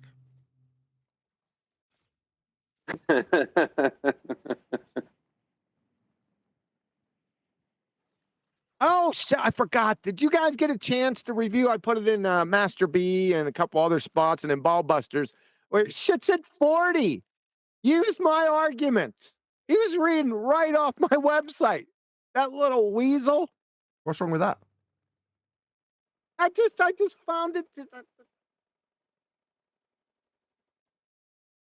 pathetic. Well, it is kind of pathetic to call someone a liar and all sorts of other stuff, and then turn around and use the words that they've used, but you just called them a liar. That's kind of messed up. It was funny because he has no depth with it. So he was just reading. I'm listening. I couldn't friggin' believe it. He was using right down the website, Hood and Gallus, and my citations right in order, right? But he couldn't. There was no depth. The guy asked him, "Well, what's information?" Because that's what they were talking about. They were talking atheism and creation. Sorry, I forgot to set the ground or the foundation of it. And he couldn't define it. He couldn't come up with a semblance of an argument. He was just like parroting my headlines. It was really pathetic, man. Fair enough. No, with I'll give you context. fair enough. Not interested in that. That's a pity worthy of review. I only said it because earlier in the show I was saying that Jaren should take ownership when he says you're going to need a flat earth for that. Yeah, man, say that. I'm not going to moan and say, oh, that's my argument. I'll be like, yeah, you go, Jaren, in that Lamborghini. Whereas you're not saying that. You're saying he just took the headline. What the hell are you comparing that shit to? I think he's missing the point, Nathan. Remember Danny Faulkner? Excuse me. Let me give an equivalent. Remember Danny Faulkner said, flat earthers, all they do is go to YouTube and watch YouTube videos. They don't come to someone like me who has all the answers. Then he was asked a valid question. Where did he go to? YouTube. So you know what I mean? The very thing he denied, the very source he denied, is the very source he goes to. So I was going to say that denied, next, Brian, actually. Okay. No, I get it. Yeah, it's like me denying John. He didn't only go to YouTube. He went to Hillbilly Blue Balls, redneck retard, a.k.a. the photosynthetic redneck, a.k.a. Mr. Gumby football field. He sure did. Well, it's a little bit worse than that, though, because what Danny Faulkner should have done to be comparable to Whitsitt is called Blue Marble Science a liar and a moron, and then cited him. You should listen to it, Nathan. If you get a chance, you probably won't because you're busy with your computer and family. But it's. I was shocked. I came across. I was in Discord, and it just caught my eye. In fact, I didn't even know it was Whitsitt. I just seen creation versus atheism debate, and I said, "Oh, okay, I'm bored. I'll just click on it." Boom! Whitsitt's face pops up with this other idiot retard atheist, right? And I said, "Okay, I'll listen to this for a few minutes." And right out the gate, I said, wait a second. Wait, that's my stuff. He came out. He started off with George Wald. Remember? Well, he's going to say. Sorry. Wait a second. He started. What caught me? In fact, I was doing something else at the time. What caught me was when he says George Wald. Now, does anyone know who George Wald is? I do not. Anyone here? Well, if you go to my website under scientific proofs of the creator, he started off with nature unguided versus intelligent agency guided. That's what shits it started out with. I couldn't believe it. And the next words out of his mouth was George Wald. Go to my website and see nature that is unguided versus intelligent agency God guided. And right beneath that big ass title is George Wald. So if you were going to do a review video of this, it would make sense to go to your website, and as he makes points, just scroll down on your website. Yeah. Well, for a couple or a few instances, I didn't listen to all of it yet. I just got maybe 1/3 of the way through it. It had but they're not your citations. Say again? Yeah, but they're not your citations, QE. That's what I was going to say. But the arguments are. Yeah, but it's pretty cringeworthy, right? If he just goes from nature, you never hear anyone saying it's unguided versus guided. No one says that besides me. No one has ever said that. Right? That's what caught me off guard. I went, wait a second. And then when he said George Wald, I said, you're reading on my website.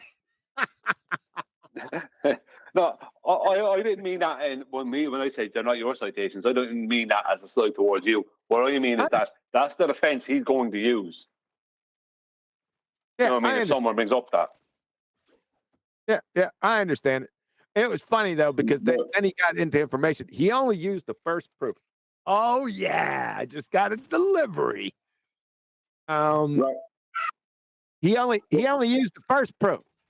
Or just bank it, or just bouncing off the first proof of information in DNA.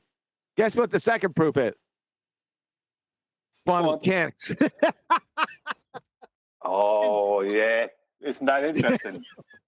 Isn't that interesting, huh? I don't think he's going there.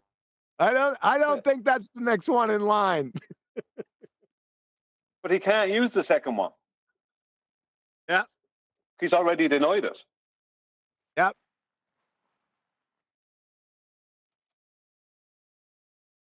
I got some packages. Oh yeah. I just thought it was funny. If you guys want to listen to it, but it's pretty cringe. First, I would go to my website and then just briefly peruse, just to get yourself up to speed, and then start listening. That's when the fun starts. Well, why don't you do that for this week's Ball Busters if there's one on? Really? Why not? That's on topic. Creation. That's pretty much the topic, isn't it? That's not a half bad idea, Brian. Yeah, you could take excerpts from what he said, and you could point out where he got them from, and go through them the way you're supposed to go through them. Then make the point about the second proof that he didn't go near, and then go state as to why he either he didn't or he can't go near it. Yeah, but I think it's presented. If I'm mistaken, I can only do a little part of it because I think it's really long. Where the heck? Or whichever way you want. Don't leave me color your decisions. Not that I would do, but I'm just saying. I think it'd be a good topic.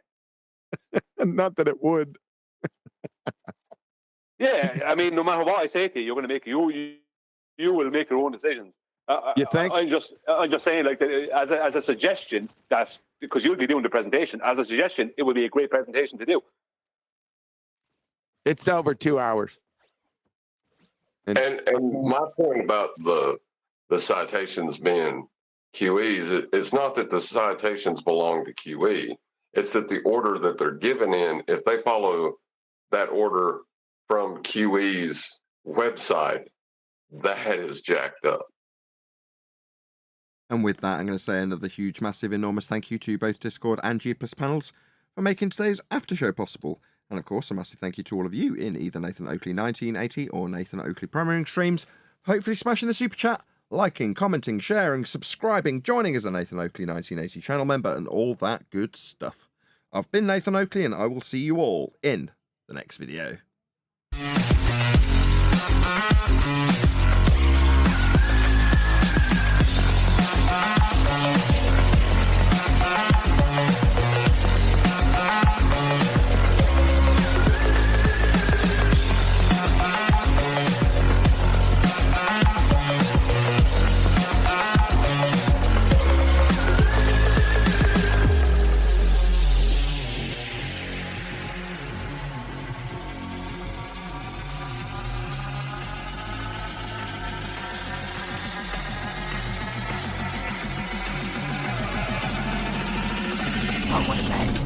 What a lovely day!